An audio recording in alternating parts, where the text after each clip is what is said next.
officially welcome Susie for the first time this year to the Zoom room. Sally again. So we're just having a little chat before we started the recording about this, an experience that you had,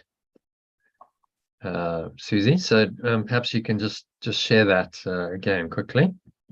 It's that whole thing that going into, not real, I never made the session yesterday, and I went on to it yesterday, listened to the meditation, and I just sensed that I've got this letting go and not letting go, holding on of the ego. And I thought to myself, it's got to be the unknown now, because I'm consistently on it. I'm so alert. I'm so focused on that mind chatter. It's doing my head in. Yeah. So how do you get rid of it? Yes. How do you do that? I'm really listening. I'm trying to listen really well and not miss the point. So the answer is not to focus on it. As Sally was saying, the more you resist it and you focus, and I really want to get rid of this. I just want to get rid of this mind chatter. You make it real. So what you resist persists. The Buddha noticed it 2,500 years ago, and he said, well, there's different forms of craving. You can desire for something that you don't have, apparently, and you can also desire for something not to be that way. You can desire for something that you do have to go away, and it's really the same thing. The one he called craving, the other he called aversion. So craving and aversion are two sides of the same coin. We call it, resistance. In sort of modern psychological terms, you're resisting, and what you resist persists. You probably heard that quote, haven't you?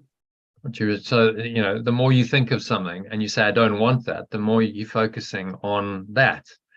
Imagine a racing driver focusing on I don't want to hit the wall, I don't want to hit the wall, I don't want to hit the wall. I mean, sooner or later you're going to hit the wall, because that's where your thoughts are going.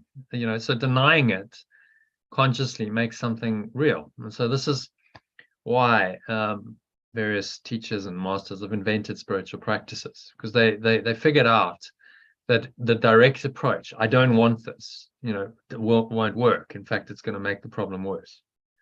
Whereas a spiritual practice gets the mind to focus on something else. So you focus on your breathing, you focus on a mantra, and now the mind is redirected.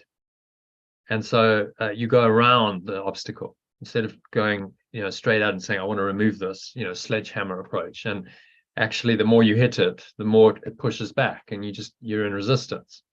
You go around it, you go over it, you go under it by focusing the mind on something else. So that's brilliant, Jono, because on your breath breaks and everything, that's what I love about this, because you're always saying breathe. So I'm really glad you brought that up, because I do that. But I noticed this morning I was breathing, but I was breathing in bits and still allowing it to come in. So it's like I did a bit, and then I did a bit, and I was so aware of it. So So focus on that breath and focusing on the lesson. So that's kind of a mantra. There's different mantras that you can use in transcendental meditation. They give you a word. But Yeshua's kind of using his lessons as a kind of a mantra. So you focus on the mantra. It's a form of concentration on something else other than the mind chatter. So focus on the lesson that breaks the pattern. Focus on the breath that breaks the pattern of the mind chatter. And so you keep doing that, and then slowly but surely you start retraining your mind, so that you're not focusing so much on the mind chatter, and your natural focus is elsewhere. You're focusing more on the breath, being in the now, and what then tends to open up is more space, more spacious awareness in your mind, where you're not cluttered with thoughts, and you can just be okay with not really thinking very much. If thought is needed, that can come in, but now that thought is guided by the Holy Spirit, which is that presence of pure formless awareness that underlies it. It underlies all perception.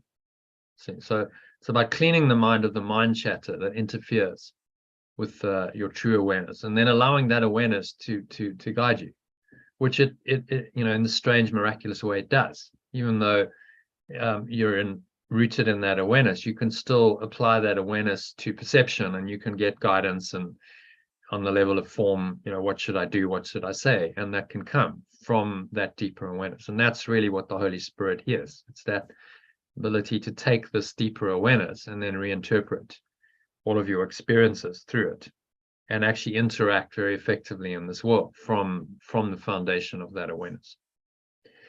And so to train your mind to do that requires, mind training. That's why we do the spiritual practices. You do the meditations is a great way of doing it. Forgiveness, actually consciously letting go of something that comes in, contemplation. All of these are very ancient spiritual practices. So all I've done really with the Art of Letting Go program is combined it into hopefully quite an easy way of doing it. The practice is all built in. If you do the meditations and the breath breaks, you're doing both meditation and you're doing letting go or forgiveness in one little short session, 5 minutes, 6 minutes. If you do a longer meditation, then you're doing a deeper kind of meditation, contemplative meditation it's called. And there's letting go built into that, and you're doing breath work. So all these modalities are built in to the program. You don't have to worry about putting them in. And I've in conjunction with Yeshua, I've thought about that and gone, okay, by design it's in there. Just do it. Just practice the lessons. Try and follow the program, and do as much of it as you can, and that's going to help. And have patience. It doesn't happen if your mind has been busy this way your entire life. I don't know how old you are, but let's say 50 something years, 40, 50 years. It's going to take some time to undo that pattern, isn't it? You can't necessarily expect it just suddenly overnight to, miraculously all drop away. So for most people, it's a slow, steady progression. Okay, so I'm just going to work at this, I'm going to work at this. And, that's what this program and the Course in Miracles is about. It's there to help you to make the slow, steady progress. And you might get, some luck coming your way and have a mystical experience and go into revelation. That might happen. It may not for years. Who knows? We're all wired up differently in the dream world. But what you can do is systematically, progressively, every day, you can practice. You can apply the lessons when you need them. You can listen to breath breaks. You can do the meditations. You can join the live sessions.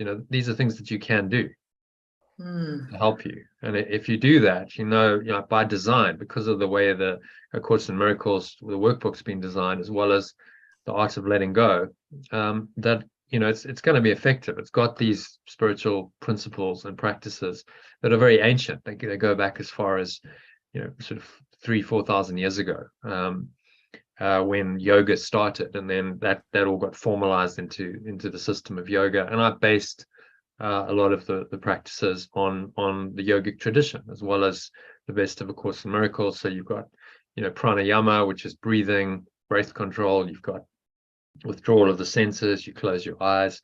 You've got meditation in there. There's 2 kinds of meditation: focused meditation, a deeper, more contemplative meditation. They're all built in to the program. If you just listen, you'll be guided through all of that, which then of course makes it much easier. You're not having to think about that and say, well, I should be incorporating more of that.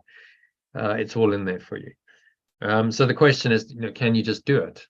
Just practice. Remember to practice as much as possible. And if you're having a particularly bad mind attack and the mind's going crazy, then stop, pause, and do a meditation or do a shorter breath break. The idea of the breath breaks is almost anyone, no matter how busy you are, you can take 5 minutes to just take a break and restore your mind. And if you keep doing that, you interrupt the ego's pattern. You're interrupting the default pattern, which is it just feels as if suggested. Just feels as if it gets stronger. But like you said at the beginning, it's like I'm waiting for a bus. Yeah, waiting for the enlightenment bus. And the point is, Yeshua even said this. He said, don't think that the kingdom of heaven is not outside of you. It's not, you can't say the kingdom of heaven is there. It's over there or it's over there, because it's within you. It's already there. It's already within you. And by focusing externally, then of course you deny it. because you're saying it's not there, and you're looking and you're never going to find it there. Whereas these practices all withdraw the senses and you start going within, and then inevitably, if you keep doing that, you find it there. But it's not a like finite destination. Oh, I've arrived. You know, it's not, it doesn't work that's what made me laugh about the bus. I'm just in the state. I'm in a state, and it feels really good. You know, an analogy in this world would be, let's say you go flying. You know, you don't arrive at the sky. You're in the sky. You never arrive anywhere because there is no destination there. It's just the spacious awareness, which is not finite. You know, it's resting in that. So you can't apply egoic thinking of like the finite game of, well, I want to arrive at enlightenment, to something that's infinite and is an infinite game. You know, the two don't mix. So you got to just remind yourself of that. Okay, the enlightenment never arrives. Enlightenment is always right now, and fluctuations happen. It's totally normal in human, you know, existence to have all kinds of thoughts and emotions. But don't let it freak you out. These things come up, and then you go, well, okay, I see it, but I can let it go, and I've got the tools to help me to let it go, and so I let it go, and no big deal. I've let it go, and then I'm back in more of that awareness, and you just keep practicing patiently, persistently. You know, the Apostle Paul called it pray without ceasing. You're praying without ceasing. Practice patiently, persistently this state of awareness by using the tools that you have. You know, the breath breaks, like every hour. If you can remember, every hour, just stop 5 minutes, do it, because it resets. You know, and you're interrupting the pattern of the ego every time you do that. That's why he recommends doing the shorter practice periods, because he knows if you go for a long time without any reminder, then probably you're going to slip out of any state you got into in the morning meditation, and the ego is going to come in that 12-hour gap between those meditations. So practice frequently throughout. Every hour is the ideal, but if you can do, let's say, 1 or 2 in the morning, 1 or 2 in the afternoon, 1 or 2 in the evening, you're doing pretty well. I mean, that's already like 20 to 30 minutes of short meditation. And then the 2 longer ones, that's going to be about another 40 minutes. So then you're talking about an hour, and you kind of fitted that into your day. You've already done an hour of spiritual practice out of 24. See, and then if you join the live calls, then that's another a deeper immersion, say at least once a week. If you want to join more often, you're most welcome. And so you have a spiritual practice and a routine that's helping you to systematically and progressively undo the ego. Patiently, systematically, progressively. Okay, I'll just work at this, rather than, okay, I'm waiting for the bus to arrive. No, the bus is here now. As I'm practicing, the bus is here. I'm on the bus already. You see, I'm actually on the bus. You are on the bus. You're in a process. The bus is the journey. You're on the journey, your hero's journey of enlightenment, and you carry on. Once you got on the bus, that doesn't stop. It's a process for the rest of your life, until finally, the life is over, the body is laid aside, and then this particular process is over. But maybe the process continues in an incorporeal form. If you haven't fully awakened, then the process continues. It's an infinite game until you awaken, and then you are in infinity. So then the infinite game is just stay in that state. There's nothing else to do once you're there. But while you're still awakening, it's an infinite game. It's not a finite game. Okay, thank you for that, Johnny. Sure. So just keep doing it, and I'd recommend try and join these sessions more than once a week, because I think a deeper immersion, say 2 or 3 times a week, could really help. So then you've got let's say every 2 days you're joining. No reason why you couldn't do it every day, maybe, depending on your schedule. But you get this immersion that really acts as an accelerator into that state. And I think Sally's a great example, because she's joined probably 80-90% of these sessions over the last what are we talking, May, so the last 8 months, something like that.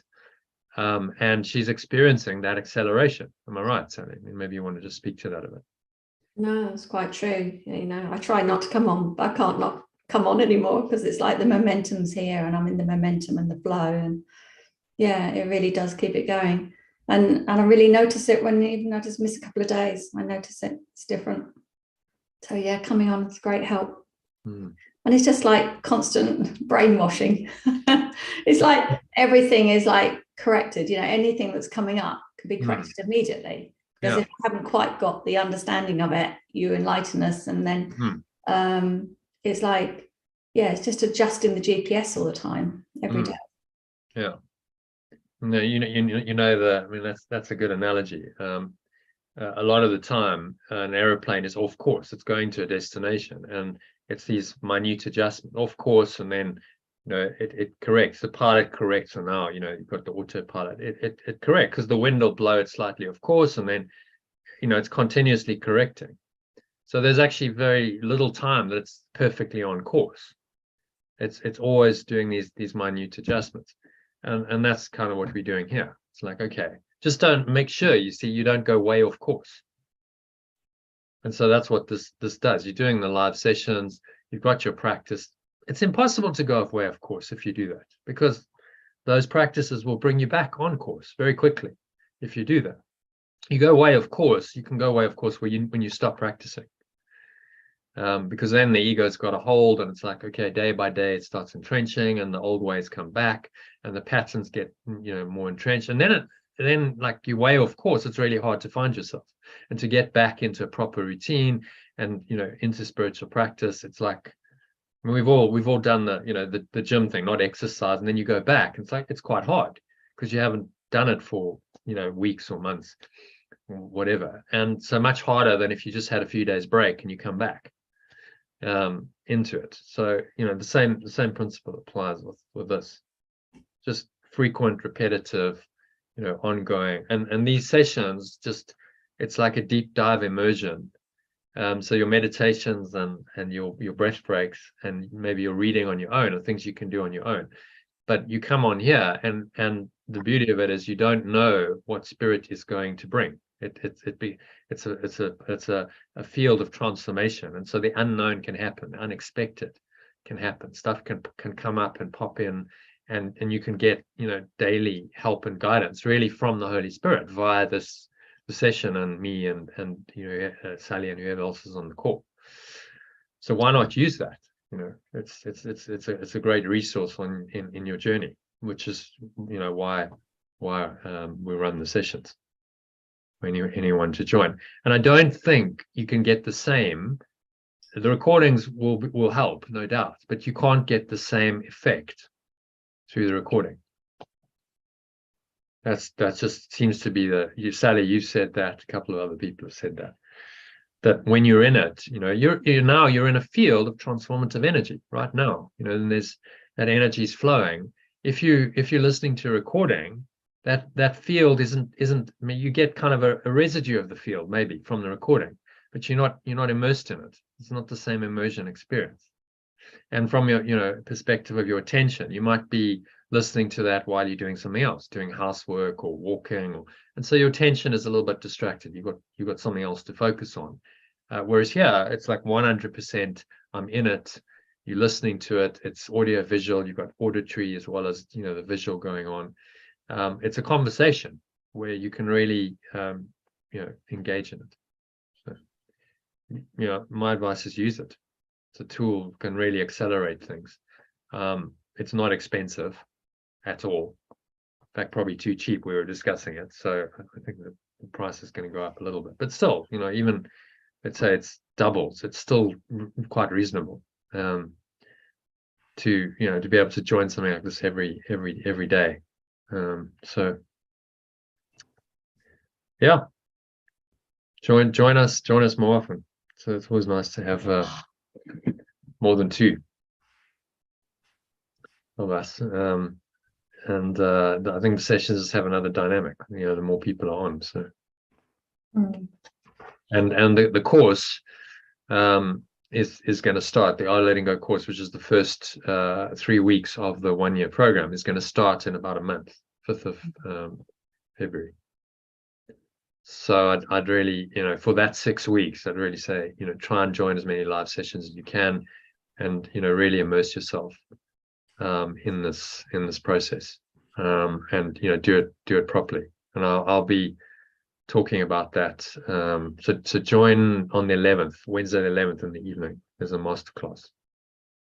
Put that in your diary. I'll send out a message about it closer to the time. Join, because I'll talk about the course and what's involved. And that's actually a process I take you through to really look at your ego. You really get to see the ego. What is your ego? It's quite personal. And then there's a transformation of that, a letting go of that ego, and you accept your essence identity. And we do it in a group session, and it's powerful stuff. So that's another like a intensive workshop retreat type thing, which you're doing from your own home. You don't have to go anywhere. But if you could join every day, that would definitely be a catalyst. Speed up your awakening. So yeah, I hope all of that helps. Yeah, it does. Thanks. It really does. No magic formula. It's just persist. I remember once I was playing squash, and I gave this guy some advice. He came off court in between games. I said, well, just do this. Hit the ball to a length and do this. And he said, but that's how you beat anyone. I said, yeah, well, exactly. When you want some special magic, I know you're going to do this and this. It's like, yeah, let's just do the basics right, and it works. So just you've got. I believe this is the world's most profound, deepest teaching in the Course in Miracles. The program I've designed around is very comprehensive. So you've got all the tools you need, really. Just use them and be patient, persistent, and proactive in using them. And then you're on your journey. And if you're on your hero's journey, then that's all you can do. You're on the journey, and it's going as it goes. Everyone goes at their own pace. It's pointless trying to rush it and say, well, I want to arrive now. I want to arrive where exactly now? Into that state of pure formless awareness. But you go there for a while, and then at some point you'll come out of it, because you can't stay there all the time. It's not. I mean, he says it's virtually impossible, even for advanced teachers, to stay there in that state of kind of revelation and bliss all the time. You'll come out of it and engage again in the world, and that's that's okay. But generally, are you happy? Are you peaceful? And, is your underlying state happiness, peace, a flow state? And that's what we're aiming for. So that that's kind of becomes your default state, your new normal.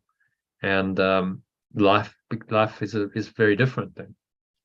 Without the ego mind and all the dysfunction, it can be a pretty happy dream, which is the best you can do while you're here. Okay, so any other thoughts on that? Anything else to share? No, that was really good. Thank you. Okay. So without further ado, then let's dive into today's teaching. So if you can read the quote, Susie, from Marianne Williamson, and then the first paragraph. Love is what we were born with. Fear is what we have learned here. The spiritual journey is the relinquishment or unlearning of fear and the acceptance of love back into our hearts. Love is the essential existential fact. It is our ultimate reality and our purpose on earth. To be consciously aware of it, to experience love in ourselves and others, is the meaning of life. Yeah. So, Marianne, any thoughts on that? Yeah, it's true, isn't it? It is the fear. It's fear that we've learned, and Is it the fear that's hard to let go of? It is. The quote took me on a journey. Just the first line, love is what we're born with. And I'd got this latent belief that my being born into my family wasn't loving, and it wasn't a loving act, and I wasn't born as love and all that. So a good clearing this morning around just the first line before I'd even carried on. Love is what we were born with. When you I seem did, to have also had karma coming in here. You seem to have also been born with, your egoic karma. But actually, love is the essential truth of your being. It's before birth, actually. If you wanted to modify the quote, you could say, love is what we were before we were born. And before we died, before we came into the cycle of birth and death, love is what we were. And that's still what we are. And when I seen love is what we were born with, I thought straight away was it never left us. Yeah, I think it's really being mindful of what you're reading and how you're seeing it. But I do get what you're saying, Sally, because I used to think the same too. Yeah, because if you've got a childhood where people don't seem to love you and it's violent or upsetting or whatever, as a young child, you don't know anything, do you? So you just, all right, I'm unlovable then. All right. I'm not whatever. So it was good to revisit that, because it's easy to get that, isn't it? You've got that little story going in your head and you don't think about it day to day, but it's there. And that's the thing that's good to have a good clear out of, isn't it? And I like that it's the meaning of life. At the end of the day, love is the meaning of life. Yeah. Well said, Marion. So it's it's an ongoing journey. You don't arrive at love, it's an experience. That experience of living in a loving state and expressing love and feeling love, accepting love is the journey. And the more you do that, the better you feel on the journey. Until eventually you've accepted love completely and you've then relinquished everything else, because you can't have fear and love together. The one denies the other. As long as there's fear, what are you really fearing? You're actually fearing your own light, your own true awareness. As another one of her famous quotes, our deepest fear is not that we're inadequate.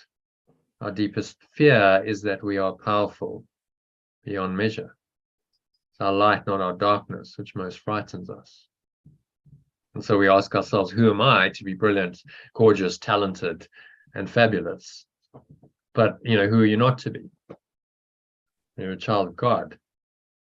You're playing small doesn't serve the world. There's nothing enlightened about shrinking so that other people won't feel insecure around you. We're all meant to shine, as children do. So there's the birth.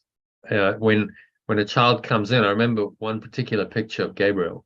It's about 4 months old, and it was just such a light. There was no conditioned ego there. It was just, you could just see this pure, pristine awareness there.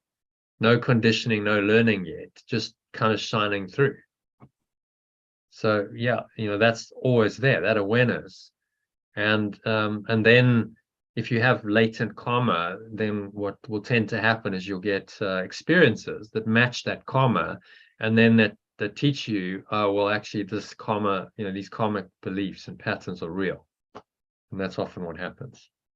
So we come in with both. We come in with, pure formless awareness, because by default, that's what we are. We would have no existence without that. But then we've got the karma overlaid over it. So that's the sort of past ego beliefs and attachments and so on, which cause us to reincarnate. And then that karma, those patterns, then cause us to have certain experiences in our life. And so you have an unloving experience as a child, that's karmic. You came in because that was the pattern, and now you have to experience the pattern, because that's what mind does. It just seeks to experience, what it believes. So you have to then experience that, even though it's not conscious. But now in the experiencing of it, you can reflect on it, you can review it, if you're a child, probably it'll be, you know, when you're an adult, and look at it and say, well, no, actually, I don't believe this. Those patterns, those beliefs are not true. There is actually only love. You know, I choose love, and I choose to let go of all these patterns, and that's the work we're doing now. You know, we it's like a second childhood, a rebirth, to look at it again, but now from a different perspective. And you're doing that really for your entire life. So those childhood experiences and any other experience in your life, it's reviewing it, looking at it again, and cleaning your perception of it through this process of forgiveness. To then, you know, really wipe away. When you do that, you wipe away the karma. Can you see how that would work? It just cleans away all of that karma that was accumulated, and that, you know, in your life you accumulated, because we pick up these beliefs as we go, and they get strengthened and reinforced, and we can get new ones. And so it's like cleaning the past. You know, if you look at this diagram of the timeline, consciousness, maybe that will give you a visual perspective of it. So you've got all these past events in your timeline, and some of them would be childhood ones. And now it's about going back. So you're here, let's say you're in your adulthood, but you can go back to that childhood trauma. You can relook at it. You can experience those thoughts and emotions again, traumatic thoughts and emotions. But now you can bring them to the Holy Spirit, so you can perceive them differently. Let them go, and then you've changed that. You see, you've actually gone back in time, in that moment. You're time traveling, and you've cleaned that situation up, and you've let it go. So there's a lot of movies about time travel and stuff, but actually this is how you do it. You travel back in time in your mind. It was interesting. I went to a workshop where the guy was doing you know, past life regression, and he told us a story where he'd gone back to his childhood, and he imagined you know, he'd gone back and immersed himself in those experiences. It was a traumatic experience, and he really felt a deep release. He applied the principles of letting go and forgiveness, and he felt a kind of a release. And then he remembered when he was a child that there had been a comforting presence there, even though he was in a trauma.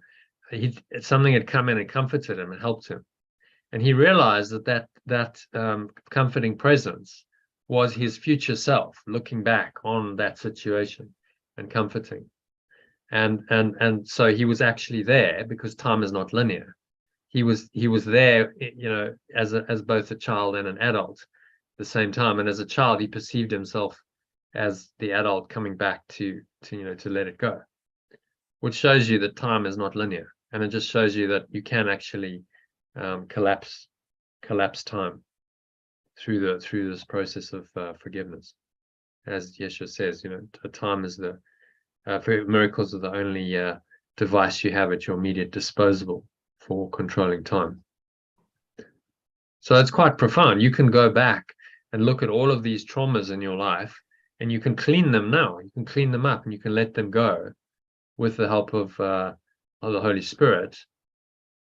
And then you've changed the past. It's no longer, it will have the same effect now and in the future. And so that's actually the quickest way. If you want to consciously manifest. At this time of year, a lot of people are like, oh, well, I'm looking ahead, looking to the future. You know, what do I want to achieve? And it often tends to be egoic. Oh, well, I want this and I want this, and I'm going to set this goal because I think that's going to make me happy. The best thing you can actually do is go back into the past and clean up any darkness, and let it go, because that frees your mind then from all of that, so you don't then keep recreating the same patterns in the future. Now you're a kind of a blank slate, an empty vessel, a canvas. Tabula rasa, is the Latin, which means an empty slate, clean slate, on which now the Spirit can write through you. It can now come into emptiness and that openness, and it can inspire you to do things that you wouldn't previously have maybe even considered because of the conditioning that was governing you. You know? So that's actually the quickest way of manifesting anything, is forgiveness. I find that quite amazing what you just shared about that guy who went back and did all that. Because it reminds me of the timeline training that we did with NLP. But it's amazing what you picked up and what it seems to have missed all this out, though. It doesn't the NLP training. Yeah. Yeah, well, you know, unless you have a non-dual perspective, then you are going to miss it out, unless you've been trained in this by A Course in Miracles or some non-dual training. It's not going to be there. And so then you're still within the ego's system, because you're not actually transcending it. You can play around with that stuff, and ultimately that can lead you to the point where you go, well, there must be something more, and I need to go beyond NLP to find that. So no, I think he may have been. I believe he was pretty good, because he did say to us on day one, everything's a lie.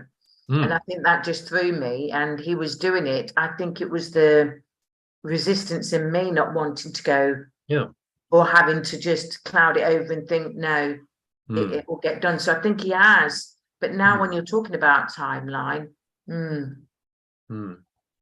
So, again, it depends on, it sounds like you got a good NLP trainer who had a bigger perspective, but some NLP people, if they're just in the ego, we'll use NLP to get what you think you want.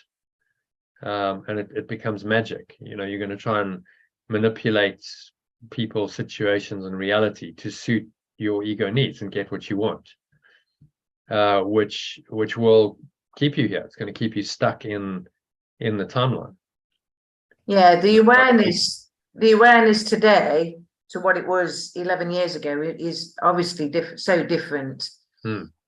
And I think that's all it boils down to. So this is like another reminder of where probably I have been. And it's amazing that now when I'm looking at it and listening to what you're saying and thinking, wow, this was NLP stuff. And it's like you were being called upon then to look a bit deep, but I was refusing to look deeper. That's all I'm seeing. So yes. So now you've got the chance to look at it again. Yes. Heal that past trauma, whatever has happened on the timeline of the Susie character. You can go and look at it with the help of the Holy Spirit fearlessly. Like, okay, there's really nothing to fear. I look at all that. I experience maybe some of that trauma again, so the emotions come up, but that's not going to kill you. No. Just be willing to go through, what might be an uncomfortable process, uncomfortable emotion coming up. So that you can release it, look at it again and go, okay, that emotion, that thought, that whole pattern is released by pure formless awareness of perfect love. And so I've cleaned that. That's no longer a resident pattern in my mind anymore. So that's how you undo karma, because karma is just the accumulated patterns of the separate self, the ego, which then play themselves out over and over and over again. As long as you've got those patterns, you have to have time and space to play them out. You see, that's what they require, because the law of mind is mind will project or extend. That's how it works. Gosh, you can see it now, Jono, everything that you're saying, and how all the places that I've tried to go and support people, in the suicide or trauma or anything, and it's not shifting because they're not. Oh gosh, that's really profound what you're saying there. But again, you've said this before, but it's the way it hits you at the time, doesn't it? Well, to go to my point about the live sessions, you never know what you're going to get when you're here. You have done this, yeah. It's where everybody is at that time, and it's how it hits you. Yeah, and so it's always fresh. It's the same material, but there's fresh insights coming through all the time, and the Holy Spirit's giving anyone who's on here, whatever they need for their journey. So you show up, you put yourself in that field. You say, okay, I'm open to this. So Spirit, you show me, what needs to happen today, and then it just seems to unfold. which is lovely. It's a lovely, organic, creative, flowing process, which the spirit is in charge of. There's no pre-direction to these. I mean, okay, we have I suppose some structure. There's a teaching, there's a quote, but within that we can go anyway. Well, I always struggled to know what the trauma was. So looking at this graph now, it's like you've pinpointed it. You've got your birth, major childhood trauma, and then probably something else. Whereas I don't look at it like that. Or maybe that's me avoiding that. I still don't. But when you've got a couple of incidents there. Well, it's worth going and looking at those and saying, am I really clear? Or when I think about that, is there still a negative thought and emotion, a charge that comes up, and I can feel that charge? Because if it's there, then, well, there's still a belief in it resident in my mind. And so I need to clear it. And this is, what the clearing process is. Clearing, letting go, it's all the same thing. It's clearing that negative mental and emotional energy out of your system completely, letting it go so that the pattern is undone. There's no longer a resident pattern that's causing you to do that. That's going to cause you to do that in the future. And I guess that's the part of me that's unknown as well, because I never knew. But you just, and when you talk about letting go and you talk about the Ho'oponopono and stuff, and I've done stuff, but I've not done it. The more you say it and the more I look at this timeline, it's like, wow, there's probably a lot in that, in a person's growth, where you've stopped your own growth and expansion because of X. But you can see a lot, I can see a lot clearer today. What we do with EAM is we use the body to sway on which age to go back to, and then you can just go back, either and step into the energy of that child and re-experience it, or let go of the experience in whatever way. Because we quite often block it out, don't we? We don't want to remember it, we don't want to go back there, so you kind of have to give it a bit of air sometimes, give it a bit of space to be explored and let go of.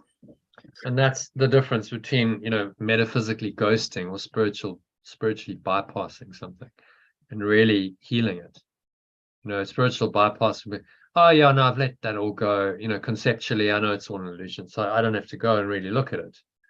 Whereas, true healing would go, okay, so let me have the courage to really go look at it, re-experience unpleasant emotions. Stuff comes up. I really didn't want to experience this. I buried it all, but okay, I'm going to go through this so that I can feel those again. But now I have this higher awareness with me that can help me to make another decision, to let it go, and consciously let it go. You use a spiritual technique like any of the lessons. You could use the 10-step letting go process. You could use the instrument for peace to help you to let go genuinely of that negative thought and emotion, which is a pattern. I never thought you had to go back down it. It's because I've only done this for not even a year yet, but I like it all because this is definitely a fast track, especially when, it was 10 years ago, I did NLP, and I can remember the instructor telling me everything's a lie. And if he gave me a graph like that, but he was telling me stuff, but it was my own me keeping myself out of it because I was avoiding the whole thing because I didn't want to go back. Even though you've got this in front of you, And we lie to ourselves, don't we? We go, oh no, I feel great, I'm having a lovely life, I don't need to go back there, I've forgiven them. But if you can allow yourself to go back there, it's so beneficial. Not to get lost in it though, is it? It's just to go there and retrieve the belief that you made up at the time so you can let it go. Yeah, you're not going to dwell on it. I think that's where psychotherapy often goes wrong. Okay, let's go back to your childhood again. And the person does that for years and years, and go back to the childhood, and we look at it all again, and we talk about the drama, and that makes it real. Good psychotherapists, okay, so let's go back, maybe once, twice. If it's really deep-seated, you might need a few sessions, but let's go back with the intention of clearing it. So we're not going to talk about this forever. We're going to really let this go collapse your negative thought and emotional pattern around it, so that it's done. We don't need to, once that emotion, once that negative emotional charge has been popped out and released, and that can often come in kind of cathartic moment, and the person cries, and then well, you don't necessarily need to go back, because you're just revisiting what's now been let go of. I guess it's I have the habit of analysing everything. So when you said psychotherapy and stuff, that's what you begin to start doing as a pattern for yourself, and you don't realise you're actually making it worse, because you're not letting it go. You're actually analysing it before you. Yeah. So what the psychotherapist will do is they'll go and they'll look at all this perception, and they'll go into emotion, and they'll look at it, and then they'll go into his beliefs, and they'll say, okay, well, let's look at it. But without the idea of letting it go, with radical forgiveness, saying, okay, well, actually, none of it is real, and none of it really happened. Without that idea, what do you do with the stuff? It comes up, and you talk about it, and there's some sort of catharsis can just come from talking about it if it's deeply repressed. So that is an aspect of letting go. And so psychotherapy can work to a point if that kind of cathartic effect happens. But then if a psychotherapist doesn't understand this stuff, how do they help the patient to really let it go? Because in the patient's perception, it's real, and the psychotherapist agrees with them. Yeah, it's real. So let's talk about your real past, and let's go and we explore it, and we bring it all up, and then we keep doing that. We just keep bringing it all up, and Yeshua says, well, actually, nothing's really happening then. You're just making illusions real. Yeah. And of course, the psychotherapist, that process can continue for ages. Billing the client every time they come, every week. A lot of psychotherapists have their regulars, and they've been doing this for years, and they just keep going over the same stuff because they're not really helping them to let it go. Psychotherapy, like anything, it should be like, well, maybe you need a month or two, if deep-seated issues, maybe 6 months, but the psychotherapist's goal should be ultimately to heal the patient, so they don't need him or her. Which, of course, the problem is, as soon as there's a business model involved, you have a contradiction of interest, a conflict. Yeah. Oh, well, actually, it's not in my interest to heal my clients, because I'd quite like to get regular income from the same client for the next 10 years. That, kind of suits my business and my lifestyle. So, that's the problem. As soon as you make money primary, as Yeshua talked about in the psychotherapy. Did you read any of that psychotherapy supplement? No, you've shared quite a bit, to be fair, and I had the disappearance of the universe come through the door, so I've been quite intrigued with that as well. So yeah, well, it's there. It's in the emails and in the stream, but if you stick around and do the program, we'll get there again. And he talks about the question of payment, saying, well, you should not do it for money. As soon as a psychotherapist or any healer is doing it primarily for money, then they cease to deserve the title of healer. They're no longer a healer primarily. They're just a businessman, a business person masquerading as a healer, trying to use whatever so-called magic healing abilities they have to extract as much money as they can. And then, of course, the healing is totally denied. It's blocked. So that, that's the problem. A good psychotherapist would say, my objective is to heal you so that you can get out of here as quickly as possible. And that means I get less money. Well, that's just so be it. So be it, because my purpose is not to make money. Primarily, my purpose is to heal you. That's why I did a lot of voluntary for Samaritans. They helped me, so I went there. I did it for young kids in domestic violence, and I gave a lot of my time, but I never used to give anything apart from just listen, because that's all I felt was important. But it is important if the other person's got the same intention, but a lot of people are too traumatized to actually be there, aren't they? So I did the best that I could at the time, but I really get what you're saying. I think that's what made me question all this business that I'm doing. So I've got zero in the bank now, because I don't really, and I don't mean it in a bad way, I'm not helping others, because it's like you live in one big lie. Because like you said, if you're in that place, and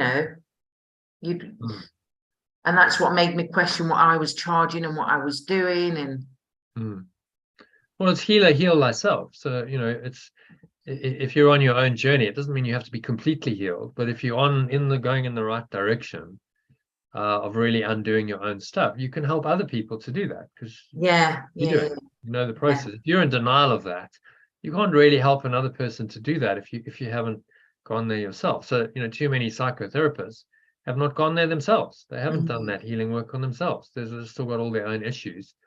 And so how can they really help someone else to resolve what they have denied themselves? So it's like walking the talk, like anything. Yes, I'm doing this for myself, and I might just be 1 or 2 steps ahead of my clients, and that's okay. Then I can help them. Yeah. I can help them through a process, just to hold the space for people, help them to go through their motion, to look at the thoughts, to look at the beliefs, and say, look, it's all okay. You know, there's a calm, peaceful, loving presence here with you, guiding you through this. That's enormously helpful, to help them to go into something that's mentally and emotionally difficult, and then let it go. So maybe, you know, post whenever you feel the call, you come back, you know, and you restart that business, but now your perspective is different.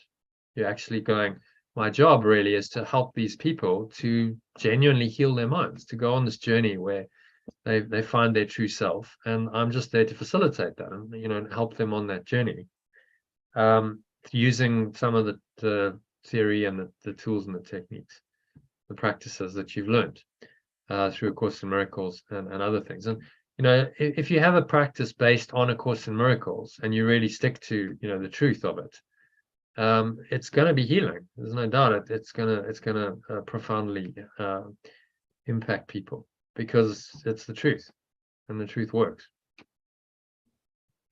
So maybe it was necessary to step out of what you were doing, you know, pause it and say, look, it doesn't feel authentic, so I need to go and do my own house cleaning first. It's like, you know, you're going to teach people about house cleaning, but your own house is filthy and an absolute mess. It doesn't really work. So you do the house cleaning, you clean that up, and then, okay, now I can authentically teach people about house cleaning, because I've actually done it. I practiced it myself, and you know, my own house is relatively in order. It doesn't mean it's absolutely perfect all the time, but, you know, it's a process. I'm on my journey, and I only have to be 1 or 2 steps ahead of someone else on my journey to be able to help them. You know, sometimes you can be too far ahead. I mean, Sally and I were talking about it, and she said, well, maybe, you know, some of the teaching is too much for people. It's too advanced, so then it's too much, and so they don't come. So the Spirit needs, you know, many helpers to help people at many different levels of, you know, wherever they are.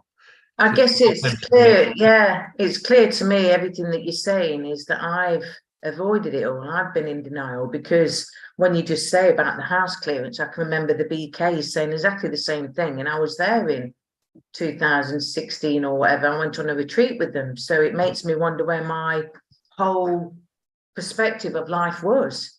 I obviously didn't trust the world or myself or anything, because it's just realizing all this. And that's okay. You know, that's where you were, and now, you know, you have more awareness, and in a year's time you'll have more, and, you know, that's the journey. It's just it's unfolding for you. And so then it's just, you know, the next step. You're in the now, and you ask for the guidance, and the Spirit comes through. Okay, well, Susie, you know, show up to the call, or do this, or make that phone call, or, you know, whatever the action is, and that, then the journey just keeps going. It's unfolding in the now moment, in a flowing, you know, pretty peaceful, happy way most of the time. Which is why we do the mind training, to get into that state of flow. And I'm on my journey. I mean, flow doesn't mean everything's always perfect. Things, you know, in the world, challenges come up, issues arise, but how you deal with them is much better. You've upgraded your operating system to handle them, and you can deal with what might have really, you know, kiboshed you quite quickly and effectively, and just get back into that flowing state. And that's, you know, that's why you do the mind training, to train your mind to do that more quickly and easily. So it's a skill. Letting go is, you know, I talked about it in the masterclass. It's the essential skill. It's the one essential skill you need to learn. which no one probably has taught you up to this point. That's the bizarre thing. You know, the one thing you really need to know in life, no one's taught you. Because the world, the ego's world, is in denial of that truth. It will look at everything else, try everything else but that, because that's the one thing that's actually going to work to undo it. And that's what makes this, Course in Miracles and this program based on it quite unique. Because it's like, okay, it's the one thing you need to learn. Forget about all the other stuff. There's not 10 things. There's one thing you need to learn while you're here, and that's radical forgiveness or letting go. You need to learn how to do that. Emotional acceptance was about letting go, but I was running a group at the same time. But I now, when I can see this, it does feel like my focus was still too much on the mind, because they do the same thing. They allow you to sit there and just feel your sensations and know, and they talk about the breath and everything. So it just, but not to your kind of, because obviously yours is the, you have your own course, but I'm just like, wow, it feels like I've had a nudge for a very long time, and it's the ego mind. It's the conditioning and my behaviors and habits that have still needed to be tweaked, but I'm noticing it today. Good. More so than ever, yeah. Oh, well, then you're on the journey, and that's all you can do. It's all good. So perfect teaching for you, really, because you said, well, how do we do this? And then here's the answer. Boom, there we go. This is how you do it. This quote's all about the dichotomy between fear and love. We must choose between these two seemingly opposite forces by letting go of or unlearning what we've learned from fear, which automatically allows love to return to our awareness. So, it's spiritually, intellectually, theoretic. I think a lot of people say, okay, I get that. Sounds reasonable. But the question is, how do you actually do it? How do you actually make the choice for love and not fear? And for a lot of people, they're not really sure how that all works. So it's about, making it very practical and very doable. And the formula is very simple. There's 2 steps. Step 1 is become aware of fear. So this is increased awareness. Awareness is primary. You must have awareness of your thoughts and emotions. If you're not aware of your thoughts and emotions, then how can you identify the blocks to the awareness of love's presence? You're not even aware of them. They're just happening.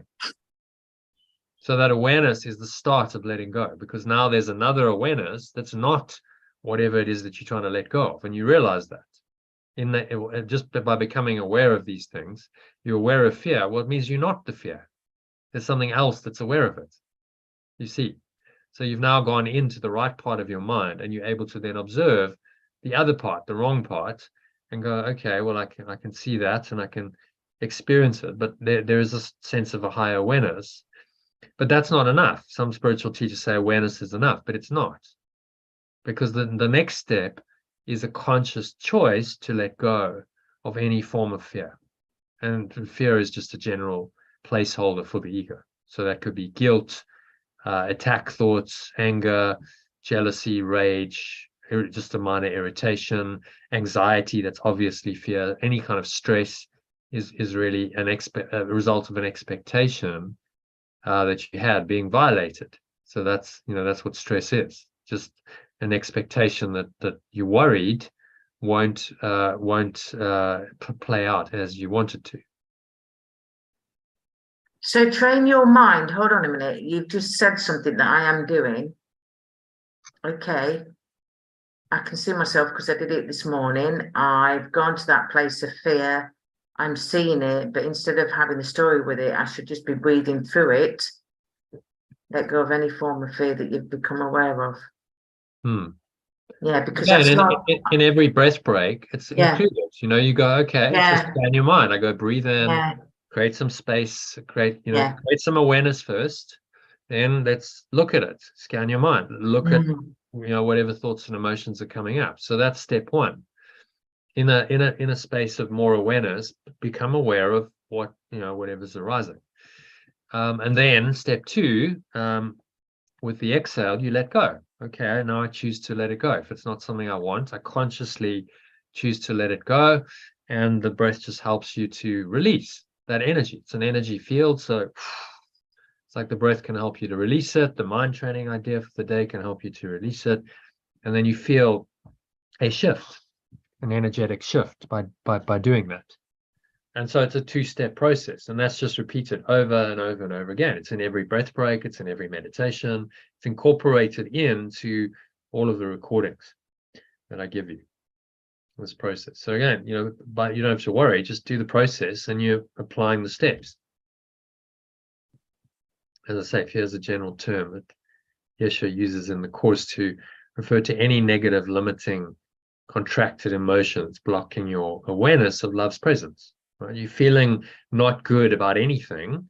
There's any kind of I'm feeling not so great. That's fear in a form. So it's becoming aware of those subtle, and it starts to become more and more subtle, doesn't it, Sally? As you go, more and more subtle. And so it's refining this. So, okay, so before it might have been big egoic movements and I got really upset. Now it becomes just, there's just a little bit of an irritation there. Very minor. I may not have noticed it before, but now I notice it. It's got to become increasingly sensitive. And Yeshua talks about this in the course and says what might have been, minor intrusions before now become much more significant. So you become more sensitive. It's like a finely tuned instrument. And so like any movement of the ego mind, you go, oh, I noticed that. That's clearly, out of accord with my new default state of loving awareness. So I noticed that, okay, so that's the awareness. I notice what is different, and then I choose to let it go. If I notice it and it's not pleasant, and then very, very clearly I can make a choice to let it go, because I've had that awareness. And in that awareness, it's a bit, there's a contrast, isn't there? I have loving awareness as my default state. Something else comes in, and the more rooted I am in loving awareness, the more I'm going to experience that other thing as some kind of alien intruder. Oh, what's that? Fear thought comes in, and it very clearly that you see this isn't something that you want. It doesn't serve you. So that's the awareness. And the more you meditate and you do these spiritual practices, the more you cultivate that awareness.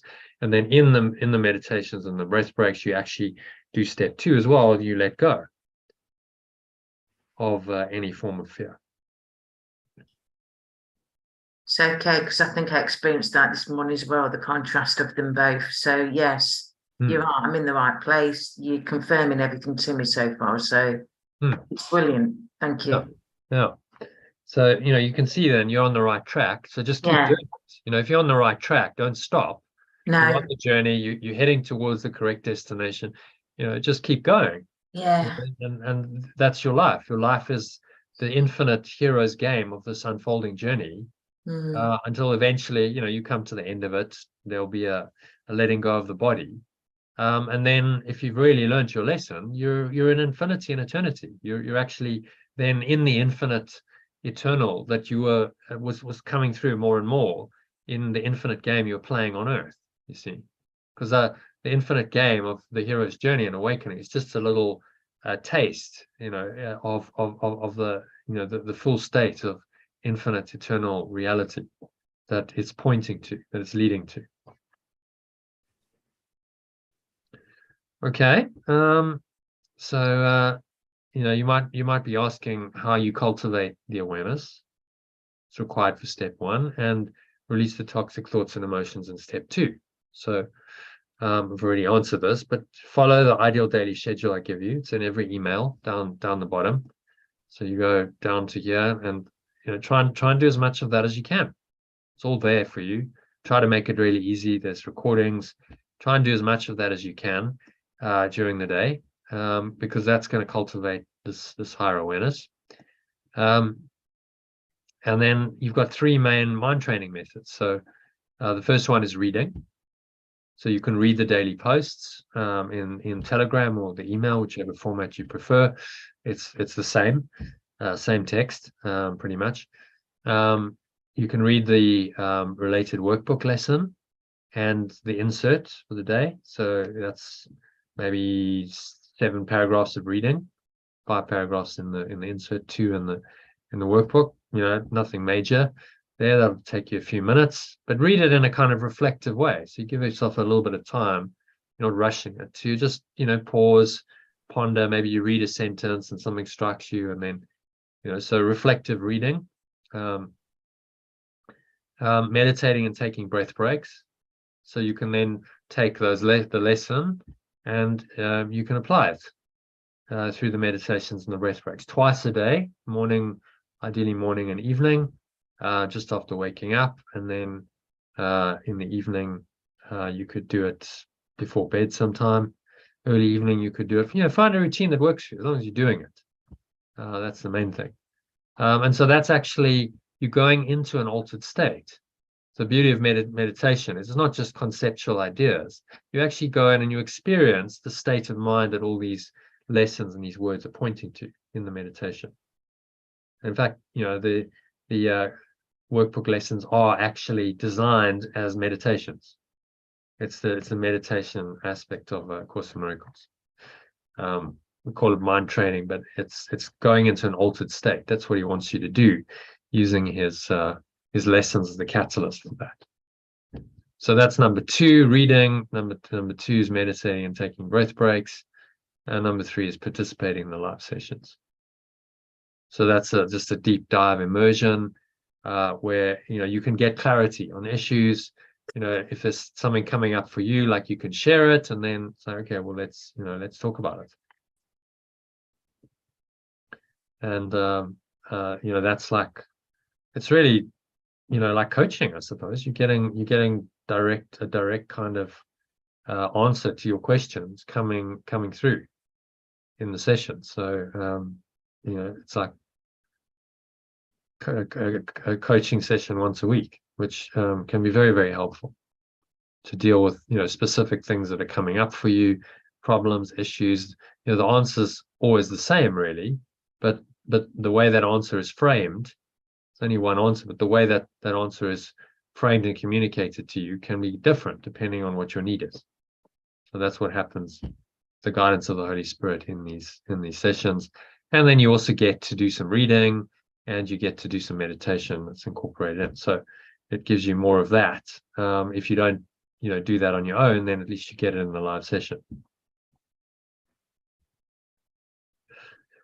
So, you know, those are the ways. And the program has got all that. It's got the tools. So just do it every day. Say, okay, I'm going to get into a routine where you do it regularly. You've got your own routine worked out as how you do these 3 things. Ideally every day, but, you know, maybe you don't do the live sessions every day, but at least every few days or once a week. And you've got a routine, which is your spiritual practice. That's your daily schedule. That's going to really support you. And you're going then as fast as you can in your hero's journey. You're awakening as quickly as you can. And that's, you know, that's all you can do. Okay. Mm-hmm. So any other thoughts on any of this? Make sense? Yeah. Just got to do it. Sally, any comments, questions? No, my screen's just on blank. Lost you all. No, I was doing lots of things while you were talking. I did an instrument of peace on the dog barking. I was contemplating when I lost the dog this morning and went into a fear state, and how easy it was to clear it calmly, find the dog again. I cleared on feeling lost, a fear of being lost, a fear of her being lost, all around loss, loss of the ego, fear of losing the ego. Really good. It was worth losing the dog to find all that. Well, so that's the thing, isn't it? You know, the dog being lost is not something bad that happened. It's part of the journey of awakening. So once you have this awakening perspective, everything is helpful.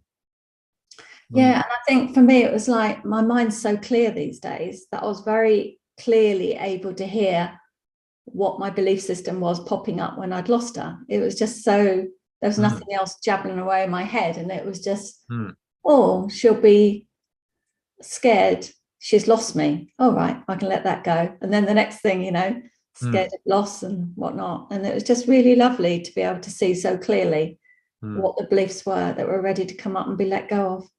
And that's the thing. You become like a super detective, like Sherlock Holmes of the spiritual world. It's just like, okay, I just see it. It's so clear to me.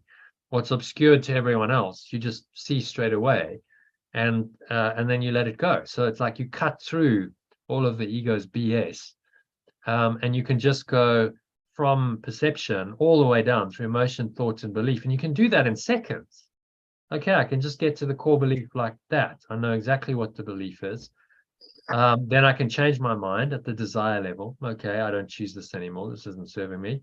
I want to be happy. I want to be peaceful. I want to be oneself. I don't want to be separated from my dog or anyone else in the situation. So I change my mind. I let go, and that belief then just dissolves. Your belief in loss. Okay, well that's no longer there. The thoughts change, the emotions change, my perception changes, and boom, you've just done a little miracle. In maybe that took you 30 seconds to let it go. This is, as I said, this is highly skilled. The Buddhists talk about skillful living. If you can do this, it's very, very skillful to live this way, to be able to let go like that on the fly very quickly. You don't need a long involved process. You just go, you dive straight in. You're very good at seeing the core beliefs straight away. You change your mind at the core level, you let it go, and it ripples all the way back up through thoughts, emotion, and perception, and your perception changes. And you go, oh, actually, I'm okay now. I'm not worried at all. So I'll carry on looking for the dog on the perceptual level, but I don't have an anxiety about not finding the dog, losing the dog anymore. And then, Bob's your uncle. What happens on the level of form is usually you find the dog, you see, because the what you were anxious about and what you resist persists, all of that has gone. You've collapsed it in like 30 seconds. So the quickest way of solving problems on the level of form is letting go of the core beliefs that underlie them. I mean, that's obvious, surely. It should be obvious, but that's going to be the quickest way. And yet with the ego, it'll do everything it possibly can to distract you from the real problem and get you to go looking for the answer on the perceptual level. Oh, no, the answer, well, maybe you need to go, get a dog whistle. Maybe you need to find someone to help, all kinds of, just change your belief about it. And then, the dog came. Am I right? You found the dog. I found it, yeah. Because you changed the belief. So then when there's no longer the underlying core belief that's caused the situation, you've healed it at the causative level, you see. And that changes then the quantum field, because it's all cause and effect. Everything here, karma, we're living in the domain of karma, cause and effect.